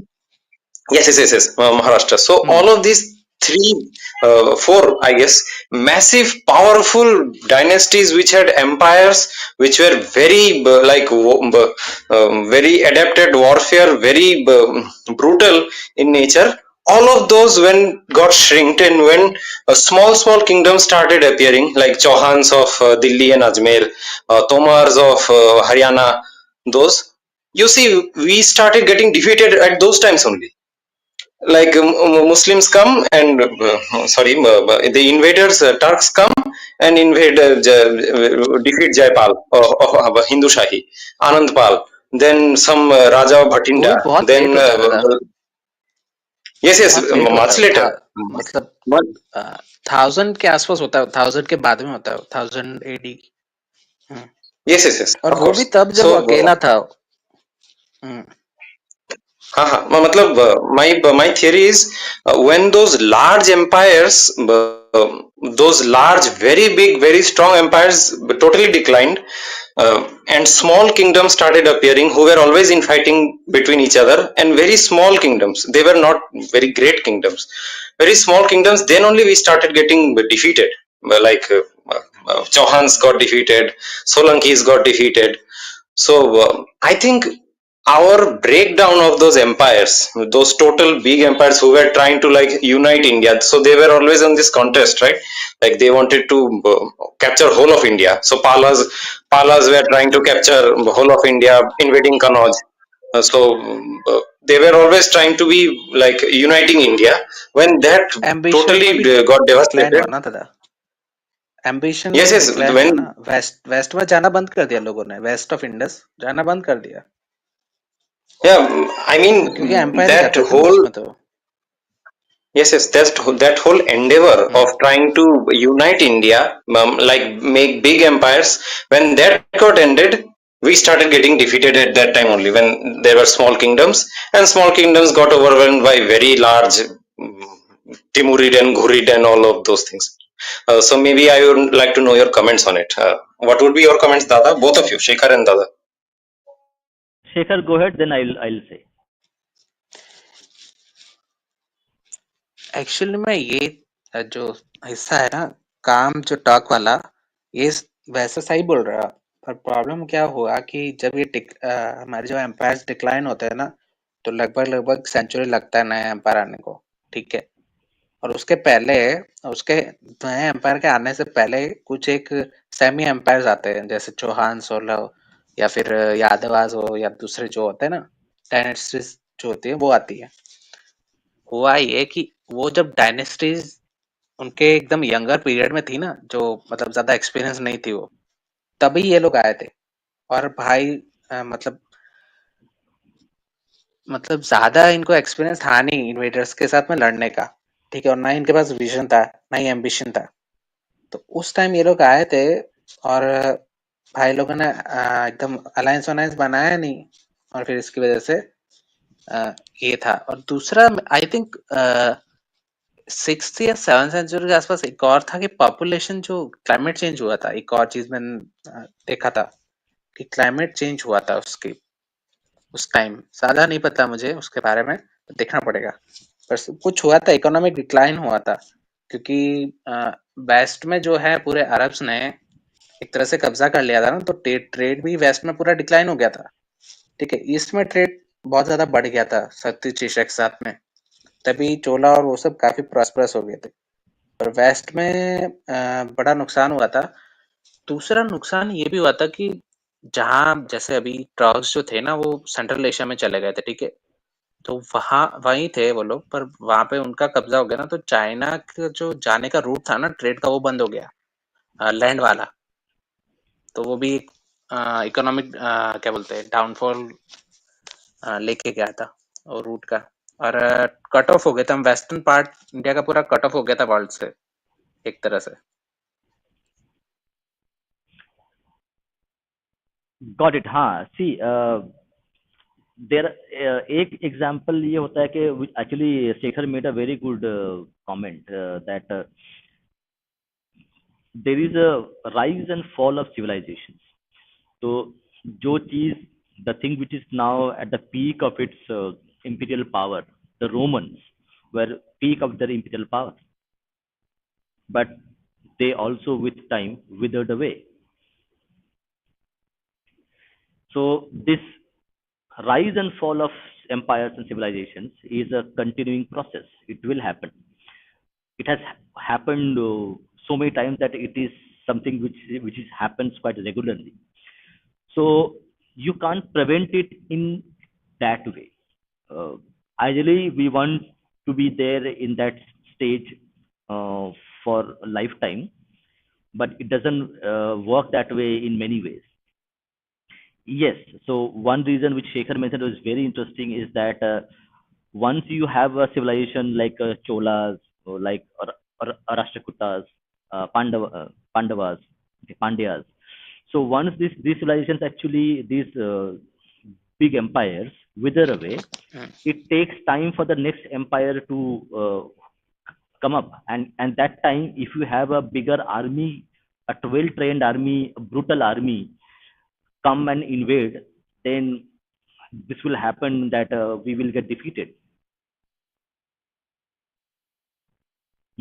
Correct. So that is the case. So and also correct, you have the Sindhu Saraswati civilization, okay, or the IVC civilization. So that also got affected due to climate change. There are a lot of factors which go into this. There are a lot of man-made factors, like as I mentioned, prosperity. If I am too well off, I don't have to work, then I will lose the skills which I had gained while being poor. When I am very rich, I will lose all those skills. And when I again become poor, I will have no skills to deal and become again rich again. So there are many factors, but climate change, timing is very important. इसमें Correct. So इसमें एक yeah. दादा वो मैं point बोलना चाहूंगा. Main जो मुझे लगता है रीजन इसका, वो वर्ल्ड के साथ जो कट ऑफ हुआ था ना इंडिया का, जो क्योंकि ये लोग वेस्ट में आके बैठ गए थे, पूरा जो वेस्टर्न सेक्शन है पूरा इनसे कवर हो गया था. ठीक है. तो दूसरों वर्ल्ड के दूसरी जगह पे अभी देखो कनेक्शन जो था ना, सारे एम्पायर जो थे ना वो नॉर्दर्न इंडियन प्लेन से आते थे बड़े बड़े. ठीक है. जो वेस्टर्न और नॉर्दर्न इंडिया का पार्ट है वहां से आते थे. तो वहां वाला जो एरिया पूरा कट गया, तो वो क्या हुआ, टेक्नोलॉजी जो ट्रांसफर है ना, जो वॉर्स के साथ में होता है, वो नहीं हुआ. ठीक है. इंडिया के अंदर टेक्नोलॉजी आई नहीं, और ना ही कोई नई टेक्निक्स बनी. पर दूसरी प्रॉब्लम ये हो गई कि साउथ में तो था कांटेक्ट जो ट्रेड के साथ में, पर प्रॉब्लम ये था कि वो सारे के सारे नेवल उसमें था. ठीक है ना, मतलब वो नेवी से जाते थे, तो जो भी एडवांसमेंट होगा वो नेवी में होगा, आर्मी में नहीं होगा. और होगा भी तो उसका इस्तेमाल नहीं कर सकते. वो जो साउथ में थे वो बहुत छोटे थे, तो टैक्टिक्स अगर वो सीख भी ले तो उनके पास रिसोर्सेज नहीं हो इम्प्लीमेंट करने के लिए, क्योंकि मैन पावर कम था ना, साउथ में इतने लोग नहीं रहते थे हमेशा से. तो वो भी है. पर नॉर्थ में क्या वो टैक्टिकल चेंजेस अब इम्प्लीमेंट कर सकते हो पॉपुलेशन की वजह से. मेरा सबसे बड़ा कारण मैं मानता हूँ कि वो जो कट ऑफ होता है ना, जैसे आप बिजंटीन को ही ले लो. बिजंटीन जो एम्पायर है उसका पूरा जो जब इन्होंने ये गए थे, क्या बोला, अरब्स गए थे, तो उसने पूरा उस एम्पायर को पूरी तरह से काट दिया था. जो वेस्टर्न और जो ईस्टर्न, साधर्न और ईस्टर्न पार्ट था वो पूरा एब्जॉर्ब कर लिया था इन्होंने. और पूरा जो वेस्ट से जो था, ईस्ट से जो था, वो पूरा कनेक्शन काट दिया था बिजंटीन का. तो वो एम्पायर फिर डिक्लाइन हुआ, उसने कुछ टेक्नोलॉजिकल एडवांसमेंट किए ही नहीं, क्योंकि वर्ल्ड के साथ में उसका कट ऑफ हो गया था. पूरा जो सिस्टम था खाली एक वेस्ट से लगता था, और वो जो थे वो सारे फनाटिक्स थे उधर. तो कुछ वहां पे कुछ एडवांसमेंट हुआ ही नहीं, और फिर वो डिक्लाइन हो गया. सारे के सारे एम्पायर के साथ में यही हुआ है ज्यादातर. ऑटोमन वहां जाके फंसे थे तो उनके साथ में भी वही हुआ था. सेम चीज जो उन्होंने बिजेंटिन के साथ में की थी, सेम चीज उन्हीं के साथ में हुई है. Okay, so we have Abhay with us. Abhay, you can unmute and speak. नमस्कार दादा, नमस्कार ऋषि और शेखर, और जितने भी दर्शक है उनको भी. मैं यहाँ केवल 3 विषयों पर बात करने आया था क्योंकि चर्चा हो रही थी, मैं थोड़ी देर से सुन रहा था। एक तो है धर्म क्या होता है, दूसरा है कि हमें दोबारा से अपनी स्मृतियाँ लिखनी चाहिए, तीसरा है कि हमें विदेशियों से भी सीखना चाहिए। अब मेरा इसमें मत क्या है ना कि धर्म का अर्थ मेरे लिए बहुत सरल है। व्यापक दृष्टि से देखें तो जो धारण करता है वही धर्म है। अ, इसको समझाने के लिए मैं सदैव एक उदाहरण देता हूँ। मान लीजिए मैं और आप मित्र हैं, तो मेरा आपके प्रति कोई धर्म होगा, आपका मेरे प्रति कोई धर्म होगा। मान लीजिए मैं आपके साथ मारपीट करता हूँ, आपको गाली-गुप्ता करता हूँ, तो मैं अपने मित्र का धर्म नहीं निभा रहा हूँ। या आप किसी कठिनाई में हैं और मैं आपकी सहायता नहीं करता हूँ, तो मैं अपने मित्र का धर्म नहीं निभा रहा हूँ।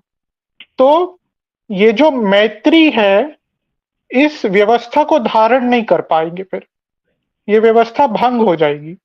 तो जब तक आप धर्म नहीं निभाएँगे किसी भी व्यवस्था का, वो व्यवस्था बनी नहीं रह पाएगी, वो धारण नहीं कर पाएँगे आप, या उसको सस्टेन नहीं कर पाएँगे। तो मैं तो धर्म को इस दृष्टि से देखता हूँ, क्योंकि यहाँ पर धर्म शब्द को लेकर के लोगों में मुझे संदेह दिखा। और इसी को यदि आप व्यापक रूप से ले कि पूरे संसार को धारण करने के लिए क्या माना जाए, तो वो हो जाएगा सांसारिक या सृष्टि का धर्म। और यही यदि सनातन काल के लिए करना पड़े, तो उसको आप कहेंगे सनातन धर्म। ठीक है? तो वहीं पे आपको हिंदुइज्म का भी एक प्रकार से उसकी भी परिभाषा मिल जाती है कि जो सनातन काल के लिए सृष्टि को धारण करके रखे, जिसमें मानव सभ्यता भी धारित रहे, जो भी, उसको हम सनातन धर्म कह सकते हैं। तो ये मेरा मानना है सनातन धर्म को लेकर के। आप लोगों के अपने कोई विचार होंगे तो अवश्य बोलिएगा। दूसरा बिंदु जिस पर मैं अपने विचार रखूंगा वो है कि हमें दोबारा से स्मृति लिखनी चाहिए। ये मैंने कहा है कि अपना भारत का या हिंदुओं का अपना लिबरल आर्ट्स होना चाहिए। मैं जब स्मृति को समझता हूँ या देखता हूँ, मैं उसको ऐसे ही देखता हूँ कि वो हमारा लिबरल आर्ट्स था, जिसमें सोशियोलॉजी थी, जिसमें साइकोलॉजी थी, जिसमें समाज को कैसे चलाना है उसकी विधियां थी, पारिवारिक मूल्य क्या होंगे उसकी विधियां थी, मानव मूल्य क्या होंगे, जैसे कि आजकल के विदेशी शब्दों में हम जिसको बोलते हैं इंडिविजुअलिज्म या फेमिनिज्म, ये सारे जो विचार हैं, इसी को हमें अपने ढंग से लिखना पड़ेगा, हमें अपने विचार रखने पड़ेंगे। सोशल सोशल सोशल थ्योरीज या अपनी हिस्ट्री हो या पॉलिटिकल थ्योरीज हो, क्योंकि और इसी से तीसरा बिंदु भी जुड़ा हुआ है, जो कि मैं सुन रहा था ऋषि कह रहे थे कि विदेशियों से हमें सीखना चाहिए। पर हमारे भारत में क्या समस्या है ना कि हमारे जो अभिजात्य वर्ग है, जो संभ्रांत कुलीन वर्ग है, वो विदेशियों से सीखते नहीं है, विदेशियों का अंधा अनुकरण करते हैं कि हम उनके विचार ज्यों के त्यों भारत में लागू कर देंगे। जैसे कि अभी भारत में इंडिविजुअलिज्म या फेमिनिज्म की बात होती है। अब हम देख रहे हैं कि पश्चिमी देशों में इसका क्या प्रकोप हो रहा है कि इंडिविजुअलिज्म होने के चक्कर में वो इतने इंडिविजुअलिस्ट हो गए कि अब परिवार भी नहीं बचे उनके। उनके परिवार नहीं बचे तो उनकी संतान उत्पत्ति भी चली गई, तो उससे वो समस्या झेल रहे हैं। दूसरा है फेमिनिज्म।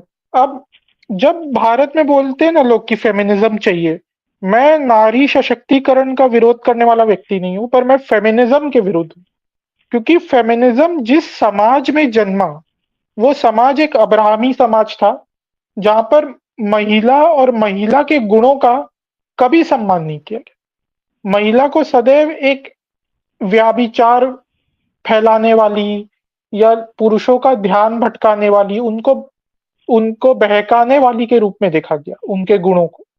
जबकि हमारे भारतवर्ष में नारीत्व का सम्मान देवी पूजन के रूप में किया गया।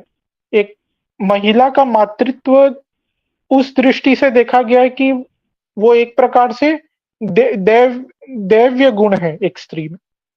तो ठीक है, हमारे स्त्रियों के साथ बहुत कुछ बुरा भी हुआ है, पर मैं फिर इस पर आ जाता हूँ कि क्या इसके लिए हमें फेमिनिज्म की आवश्यकता है, जहां ये कहा जाए कि पुरुष और स्त्री एकदम समान हो जाए?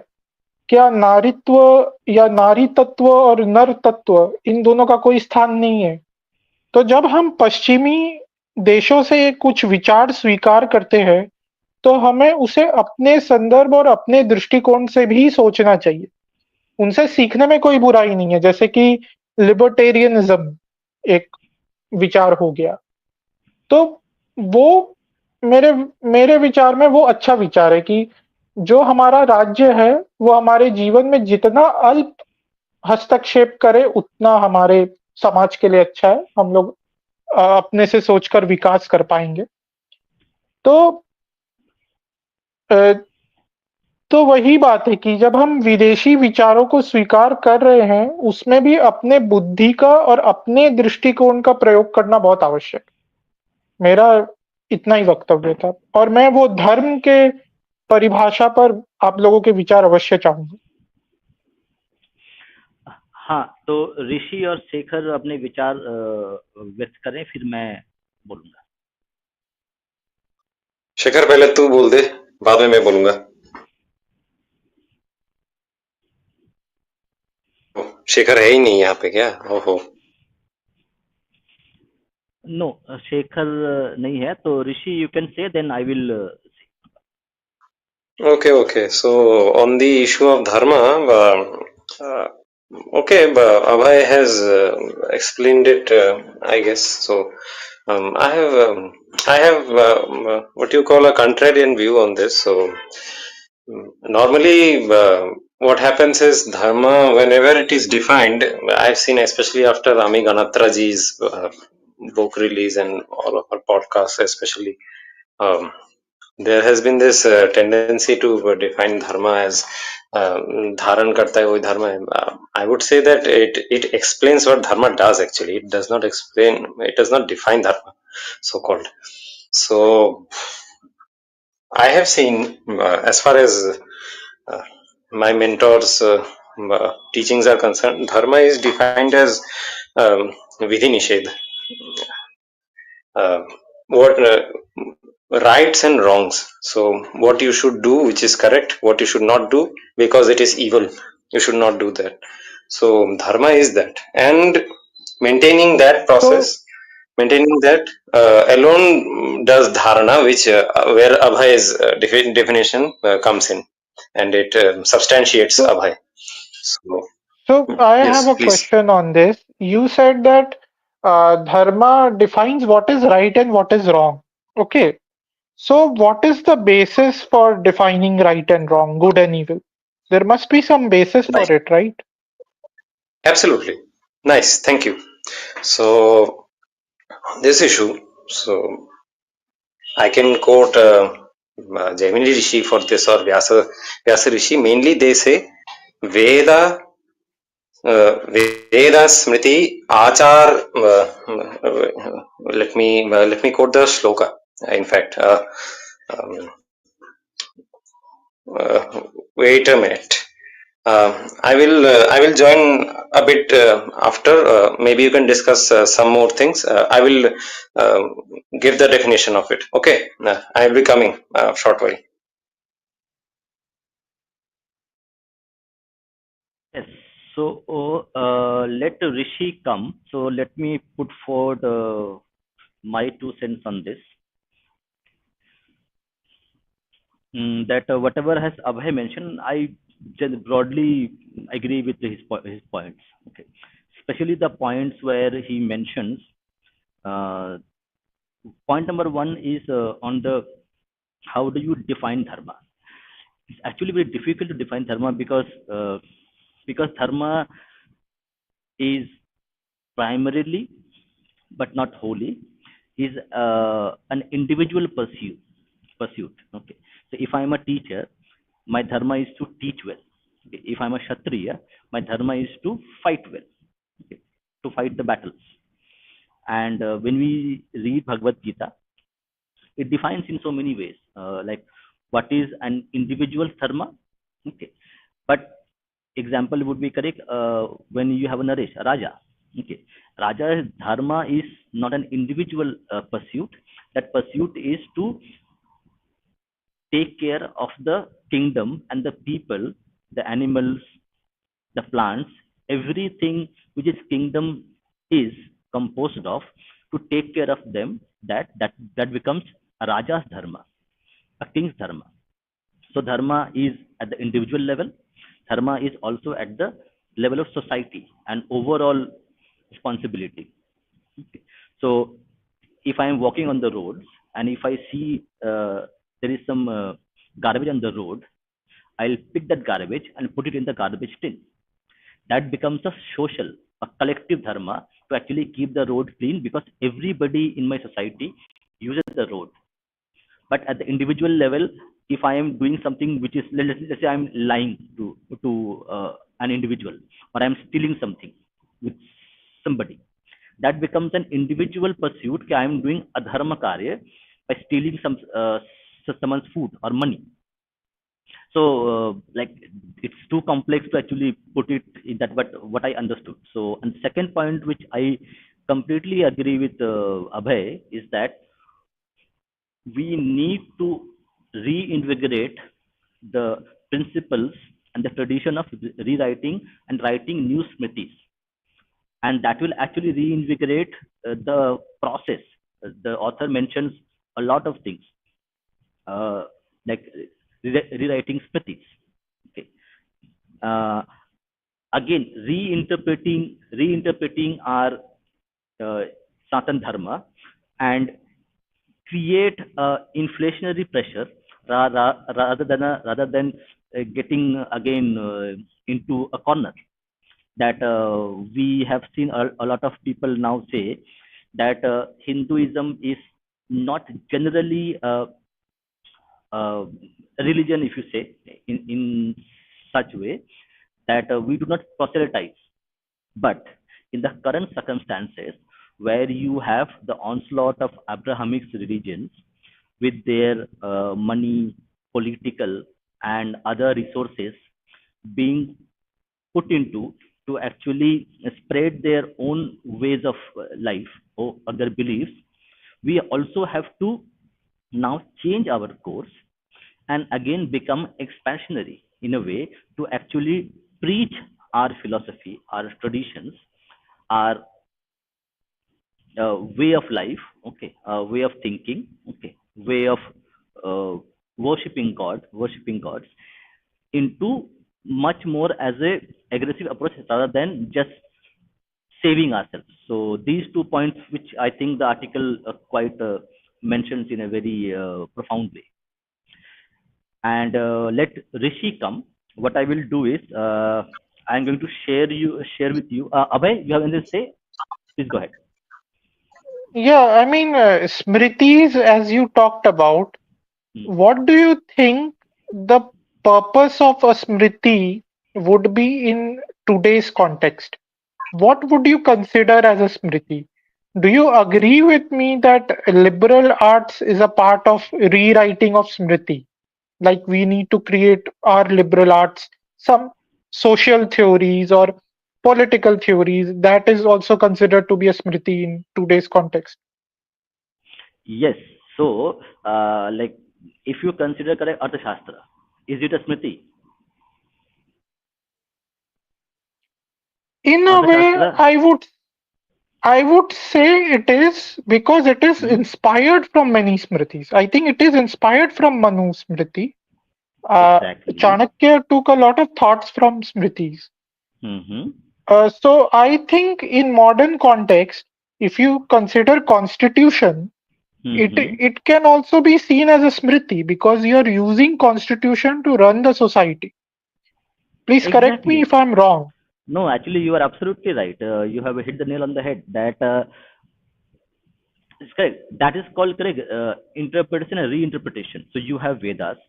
Then Vedas were reinterpreted as Upanishads. Then you had Puranas. Then you had Manusmriti. Then you had there are I am just quoting which I know by name. Okay. Then you had Arthashastra. Then you had Nata Shastra. Then you had Nyaya Shastra. So all you had the Dharma Shastra. So everything now we are now writing new smritis on a day-to-day basis over a period of time while reinterpreting the ancient Vedic knowledge into new forms. So same So, way, our constitution is part of our Asmriti in a way. so,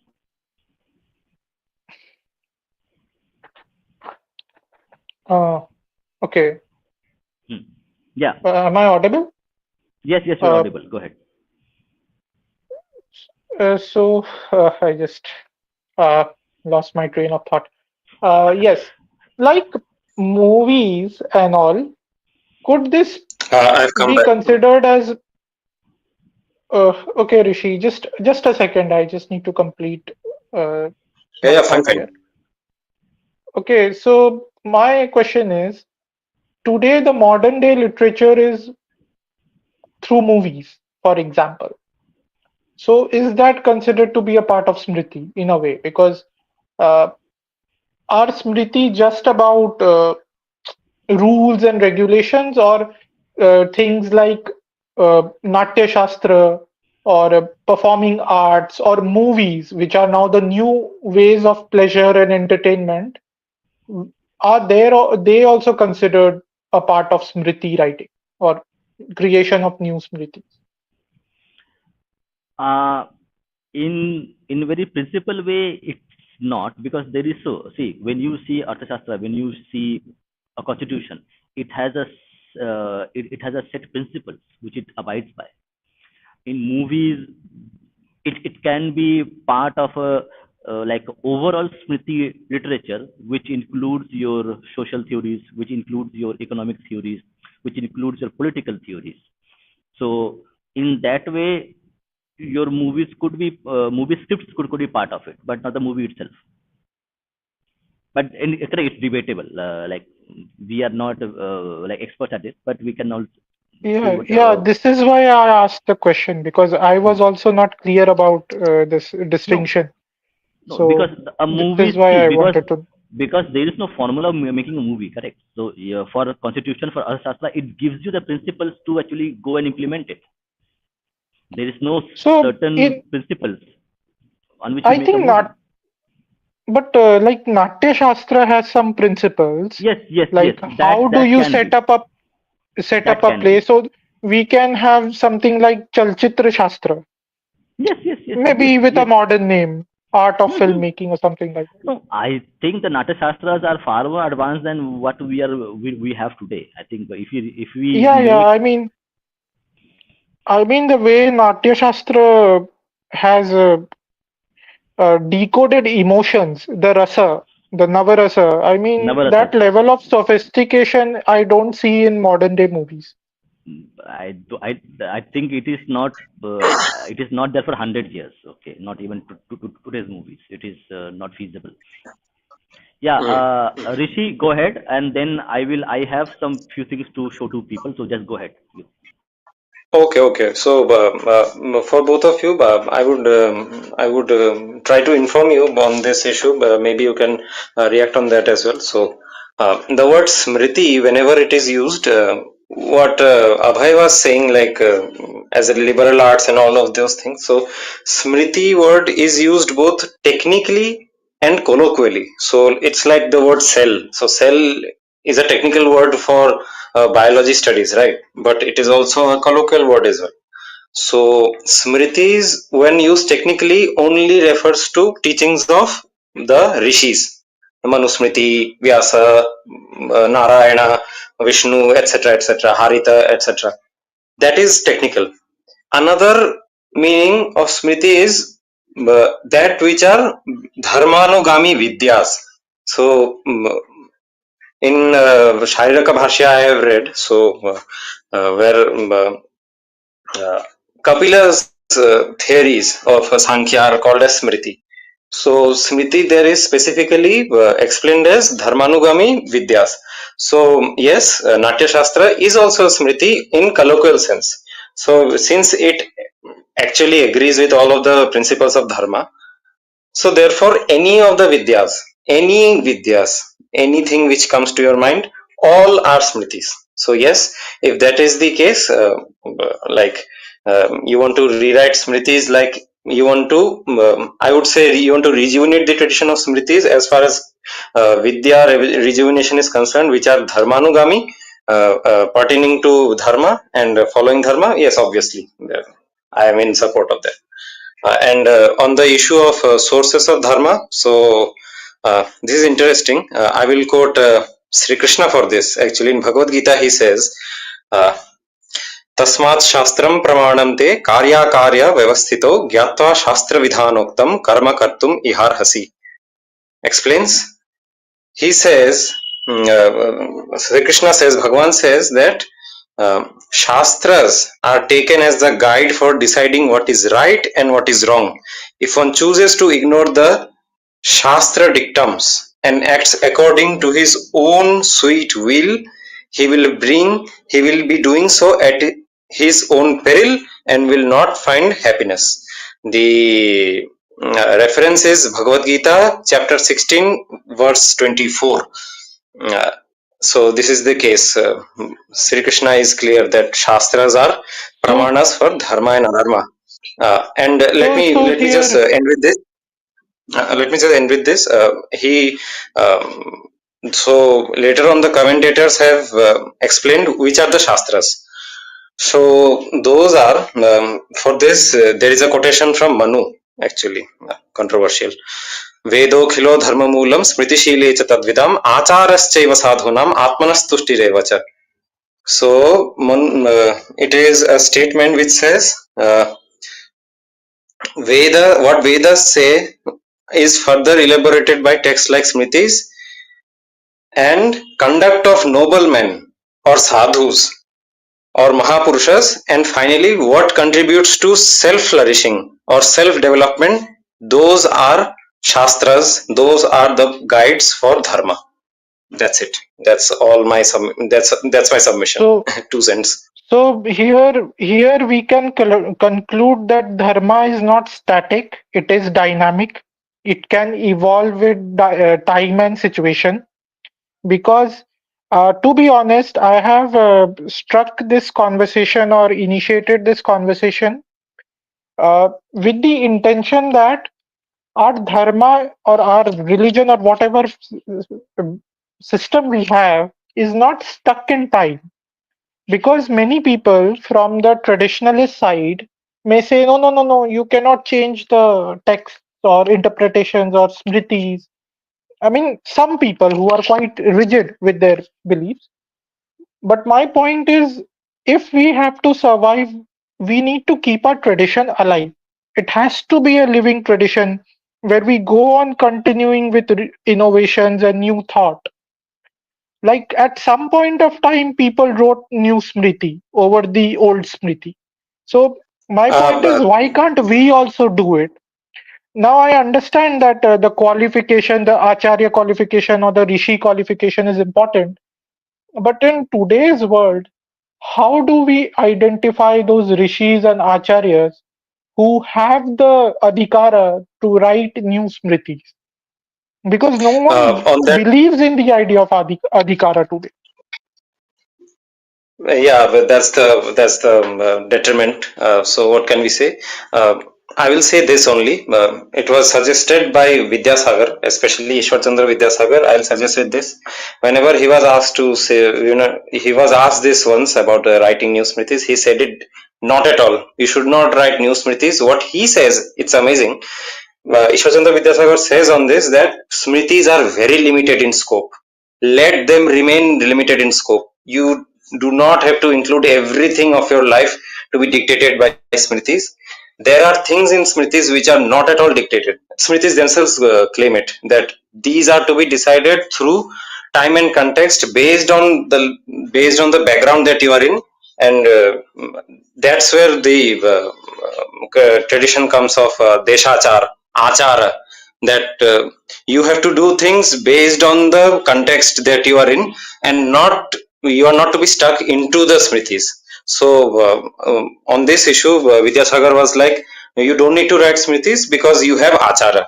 You have the achara, and smritis are very limited. Since smritis don't say anything, if smritis don't say some things, and if smritis are incomplete, let them remain as such. They are very limited in scope. So that's But my 2 cents. didn't Manu say in his Smriti, Maharishi Manu say in his Smriti that with context and time, you can modify my ideas and teachings. You can also Uh, completely reject my Smriti and write a new one. no, no, Didn't no, he no, no, say no, that? no, no, no, no, no. He said achara. You can reject my achara. He's very clear on this issue. So, like actions or specific actions, like he gives an example. Even the commentators give, like satya bolna, hamesha satya bolna. That's not true. Always, if you speak going on speaking truth, then you will face many dire consequences. So the thing is, Manu ho ya koi bhi ho, the idea is to limit the scope of smritis, not make it so large in your life that every damn thing in your life is commanded by that text only. So No, no. let there be things. Uh, no, I'm not saying that. Okay, मेरा मेरा विषय मैं आपको थोड़ा समझाना चाहूंगा. जैसे नया स्मृति लिखना ये नहीं है कि वो आपके जीवन में बहुत अधिक प्रभाव डालेगा. जैसे हम यदि लिबर्टेरियनिज्म को एक विचार मान ले, आप जो कह रहे हो वो थोड़ा सा लिबर्टेरियन थॉट से मिलता जुलता है. मुझे ऐसा लग रहा है कि स्मृति को बहुत अधिक प्रभावशाली या जीवन में बहुत अधिक हस्तक्षेप करने का अधिकार नहीं मिलना चाहिए. पर फिर भी आपके पास एक स्ट्रक्चर तो होना चाहिए ना जीवन का. जैसे कॉन्स्टिट्यूशन हो गया, भले ही वो Yeah, that is. मिनिमलिस्ट हो, Yeah, पर वो रहना तो चाहिए. That's my point. yeah, और that yeah. So that is pretty much given in the sloka which I recited from Manu. So Manu has recited four bases of dharma. One of them is Veda, other is Smriti, other is Achara of conduct of noble people, conduct of great men in your life, like your mom and dad, so on and so forth, their practices, their values, their commands, or their lifestyles, or their life choices, even. And the last is anything which helps in flourishing your own condition. Atmanas tushti revacha.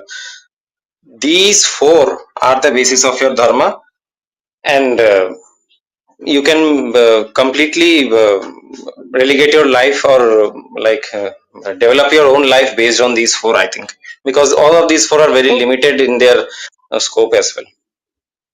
so so writing new smritis is not recommended. Is that what you're saying? We don't need to, actually. The idea is we don't need to. We have But many other tools, actually. We don't need but to do the Okay, Abhay, let me just the give whole. 2 cents more here. Okay, see, what Rishi is saying, that we don't have to write every smriti. You can pick and choose which one you want to write, which you want to don't write. Like, don't make it a hard and fast rule. Like writing a new constitution or amending a constitution is a right approach to, like, if you consider our constitution as a smriti, then we need to amend the constitution to actually enable data protection laws into our constitution, into our laws, to make sure that the data theft and data governance takes place. So that is one part of it. But that should not be the whole, that we have to amend everything, change everything. Pick and choose time and moment what you want to do based on the requirement. So what हाँ, what I agree, मैं सहमत हूँ आप लोगों से. यदि ये बात है तो मैं सहमत हूँ. मैं बोल रहा हूँ एकदम स्मृति को छू ही नहीं सकते, वो मत बोल रहा no no हूँ. no आप no no no अपने no अनुसार, अपनी आवश्यकता अनुसार परिवर्तन कर सकते या नहीं, मेरा प्रश्न वहीं तक. नहीं नहीं नहीं, ये तो अलाव है आपको. इसे तो ऋषि ने कहा कि in Manusmriti, Manu Maharaj has given the condition that you can change based on these conditions. Agar if they are matching, go ahead and change it. It is there in the Manusmriti itself. At Rishi has quoted the verse itself. Yeah, and sir. to substantiate Bhupendra's point, to substantiate Dada's point that Smritis themselves make it clear that we cannot speak on everything. We don't have these verses come again and again that follow Deshachar, follow the Achar of great men there. We like they are very clear that we don't have anything to say on these things, and we are limited in scope. So that's the case. That was my point. Okay, Yes. so my point. Okay, so you are saying that everything does not need to be codified. Smriti is sort of a codification. Uh, if I'm not wrong, Yeah, if I'm not yeah, interpreting yeah, you in the wrong way. But yeah, we can always true. write things. We can always write things, record things for our convenience, Yeah. Of course, right? there are Vidyasthanas already, so we can actually do that. That's the case. Okay. Okay. I will give you example right away. How, in my opinion. Okay. So if you see this book, Mandukya Upanishad with Gaudapada's Karika. Okay. So this Mandukya Upanishad is being reinterpreted by Gaudapada, by Shankara, and now by Mr. Swami Chinmayananda. He has again reinterpreted it. So this is a kind of spriti, which is being reinterpreted as per our current understanding. So this is how, and it's required because this philosophy of who I am changes the definition. Who I am, that definition I will have right now is different from what we'll have after 200 years and somebody who was 200 years before me. So this is a tradition of writing a Smriti where you are reinterpreting the Mandukya Upanishad as per the context at that time, at that moment, by that individual. It is reinterpreted by Shankaracharya, by Gaudapada, and now by Anandaji. So he's been done. So this is how living Smriti works in so many ways. Okay, so we will be finishing this stream. Okay, before that, actually, I wanted to share that for the new year, we have a couple of books which we'll be reading. So I just want to share this to the audience. So this is Maharanas, written by Dr. Omindra Ratnu. We will be reading this book. And we have a very interesting book, Termites. Termites, how the left is destroying the world through subversion. So we'll be reading this book. There are many books which are coming. So we'll be reading the book on Vijayanagar Empire. Okay. So this book we'll be reading. It's a non-fiction book. So we will be learning about the Vijayanagar Empire and its kings, Krishadevaraya and Vijayanagara. We'll be reading a bit of Tantra, Agora. So we'll be reading the Tantra book. This is a very famous book. I think many people would know about this book. So we'll be reading this book as well. It's easy to read, not too difficult. And we're also reading some Bengali books. So we'll be reading Mahabharata in Bengali. And we will be reading Saraswati Civilization, the IVC Civilization book written by Mr. G.D. Bakshi.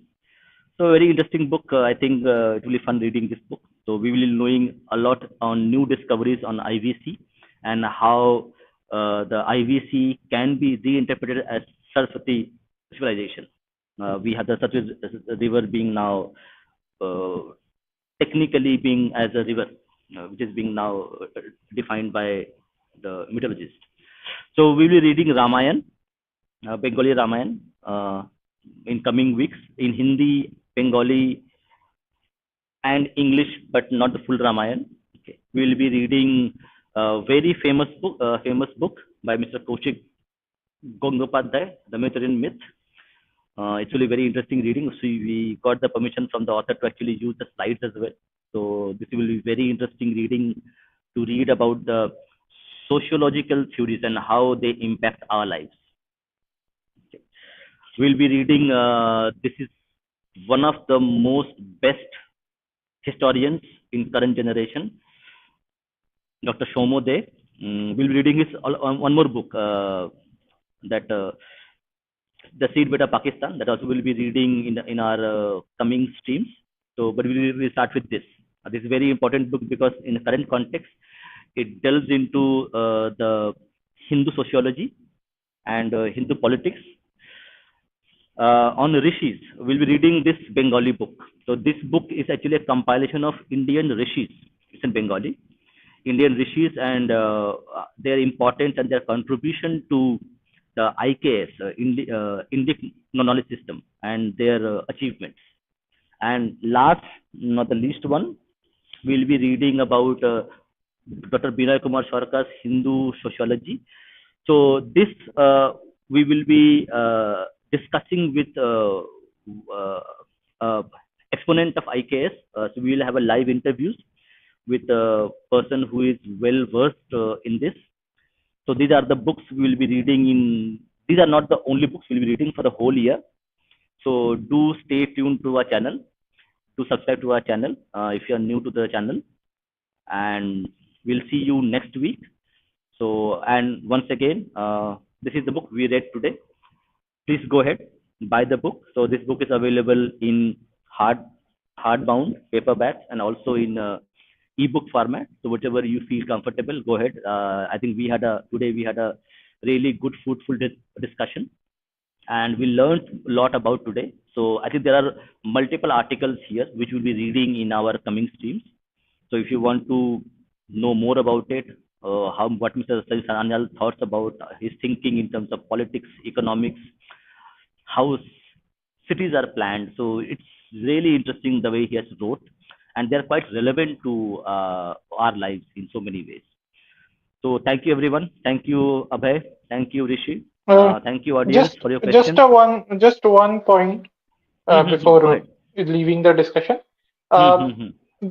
This is why I think we should differentiate between Hindu conservatism and Western conservatism or Christian conservatism, because Hindu conservatism itself is very liberal when compared with Western conservatism or Christian conservatism, because we have a space for evolution in Hindu conservatism, while in Western conservatism it can get very rigid because of their theological background and all of that stuff, which is based on one book, which is history-centric. Yes. So you are absolutely right on this part, that it is quite. See, because when we read the article, it mentioned about just correct caste. Okay. So this dynamism which is there. So correct, the author mentions that you can be an atheist, you can be a monoist, you can be monotheist, you can be polytheist. You may be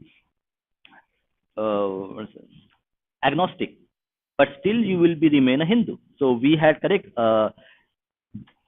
darshanas, 10 darshan. 6 are astic and 4 are nastic, the darshan. But everybody remains a Hindu. Doesn't really matter which darshan you belong to. So this pluralism, the inherent pluralism, and that is because we have a system. That system is complex that the human mind is not able to comprehend it. Somebody who is knows only about a certain book, a ritual, and one God, and that is his worldview. For that individual to actually understand our complex structures, the way we function in terms of various ways that we actually practice our ritual, our dharma, okay, our philosophies, our architecture, our literature, okay, our shastras. So it's a bit complex for people to actually understand. And human brain, human mind does not like complex things. Okay. Most people don't like maths, physics because it's complex. People much more like watch a movie on Netflix because it's easy on the mind, on the brain. So that issue will remain. So I think it is incumbent on us, the practitioners of this eternal faith, to actually make an effort and educate ourselves and also educate others that what we really stand for and the benefits that we have, and we need to actually go ahead and we have to actually understand that first, be proud of who you are, where you belong, of your culture and tradition, and that proudness only will come when we know our tradition. Like most of us, we have not read Kare Manusmriti, so we have a lot of misconception about it in so many ways. So people like us and people who have not read a lot, they will have a lot of more misconceptions. Right? I think first step is to teach ourselves. We should learn our own traditions, scriptures, cultures, and understand them in their proper context. And then we will be able to actually understand our and feel proud, and then we will go ahead and tell others why we are proud of who we are. Yeah, last words to Rishi and Abhay, then we'll close the session. Dada, what an amazing point you put out, and to encourage your work, especially in this regard. You were saying, right, about Adi Shankaracharya building institutions in all four directions. I have in my hand right now one of his shlokas regarding this institution building only. Okay, and it's an amazing shloka which you will really love to hear. Actually, so I am reciting it. Yato vinashtir mahati dharmasyatra prajayate mandyam santyajyamevatra dakshameva samashrayet. And the meaning goes like this. It's in Hindi. You will understand it. धर्म की अत्यंत हानि हो रही है, इस कारणवश आलस्य परित्याग करके दक्ष होके शीघ्र धर्मग्लानि दूर करने की चेष्टा हमें करनी है. So that's his mission statement for all of the institutions and all of the works that he did all his life. What an amazing message, and what an amazing work you're doing. Yes, so On that's this, what. I have one shloka. यदा यदा हि धर्मस्य ग्लानिर्भवति भारत अभ्युत्थानम धर्मस्य तदात्मानं सृजाम्यहम्. परित्राणाय साधूनां विनाशाय च दुष्कृतां धर्म संस्थापनार्थाय संभवामि युगे युगे. So I don't know if there will be any Krishna or Vishnu avatar coming in today's yuga to revive dharma, but at least as a personal responsibility, it is our job as individuals to reinvigorate dharma, encourage the society to adopt dharmic values so that we can create a better and a more prosperous, happy, satisfied society. Yes, and we should be doing it, and not individually. See, like right now, you and I don't have the resources to build an institution, but if uh, the Lord gives us the money, the opportunity, and the capability, we should also build institutions as well. Institutions when we have that opportunity. So if you see in Kolkata, you have a lot of institutions built by the Marwari businessmen, and they are still standing today. And they are publishing books. They are funding a lot of research. So it is not only about the responsibility of the individual, but when the individual has the resources and the capability to build an institution, they should do it, because the same thing was done by Shankaracharya. Shankaracharya built, correct. He wrote a lot of things. He wrote Mandukya Karika, but he did not stop there. He went his out of the way to set up the four Shakti Pitas on four corners of Bharat, and that he walked all of India and did it because he knew he had the capability, he had to do it, the way to do it. He knew how to do it. He knew how to build institutions, and he did it. The same way, whatever capability that you have right now, use that capability and also get the capability enhanced. Work towards enhancing it so that you not only become an individual contributor, you build institutions, you build things which will go beyond you and remain part of your memory for a whole life or beyond that. Shankaracharya is not today, but his institution is alive. So he is alive via his mathas and his tirthas, Shaktipeeth. So we remember Shankaracharya because he built those institutions today. Same way, It may not be possible today. Maybe after 20 years, you have money, I have money, or somebody has other resources. Go ahead and do it at that time. But don't limit yourself to only an individual contributor. Try to become an institution by yourself whenever you have the opportunity to do it. Yes, absolutely, Dada. From individual to the collective, slowly Exactly. building your capacity, and probably also multi-generational. That is, Exactly. your legacy should Multi-generational. go on, go on with future generations also. So yeah, your suggestion is absolutely correct. Yeah. So I think you have this Bharatiya Vidya Mandir. This is the institution based out of Kolkata.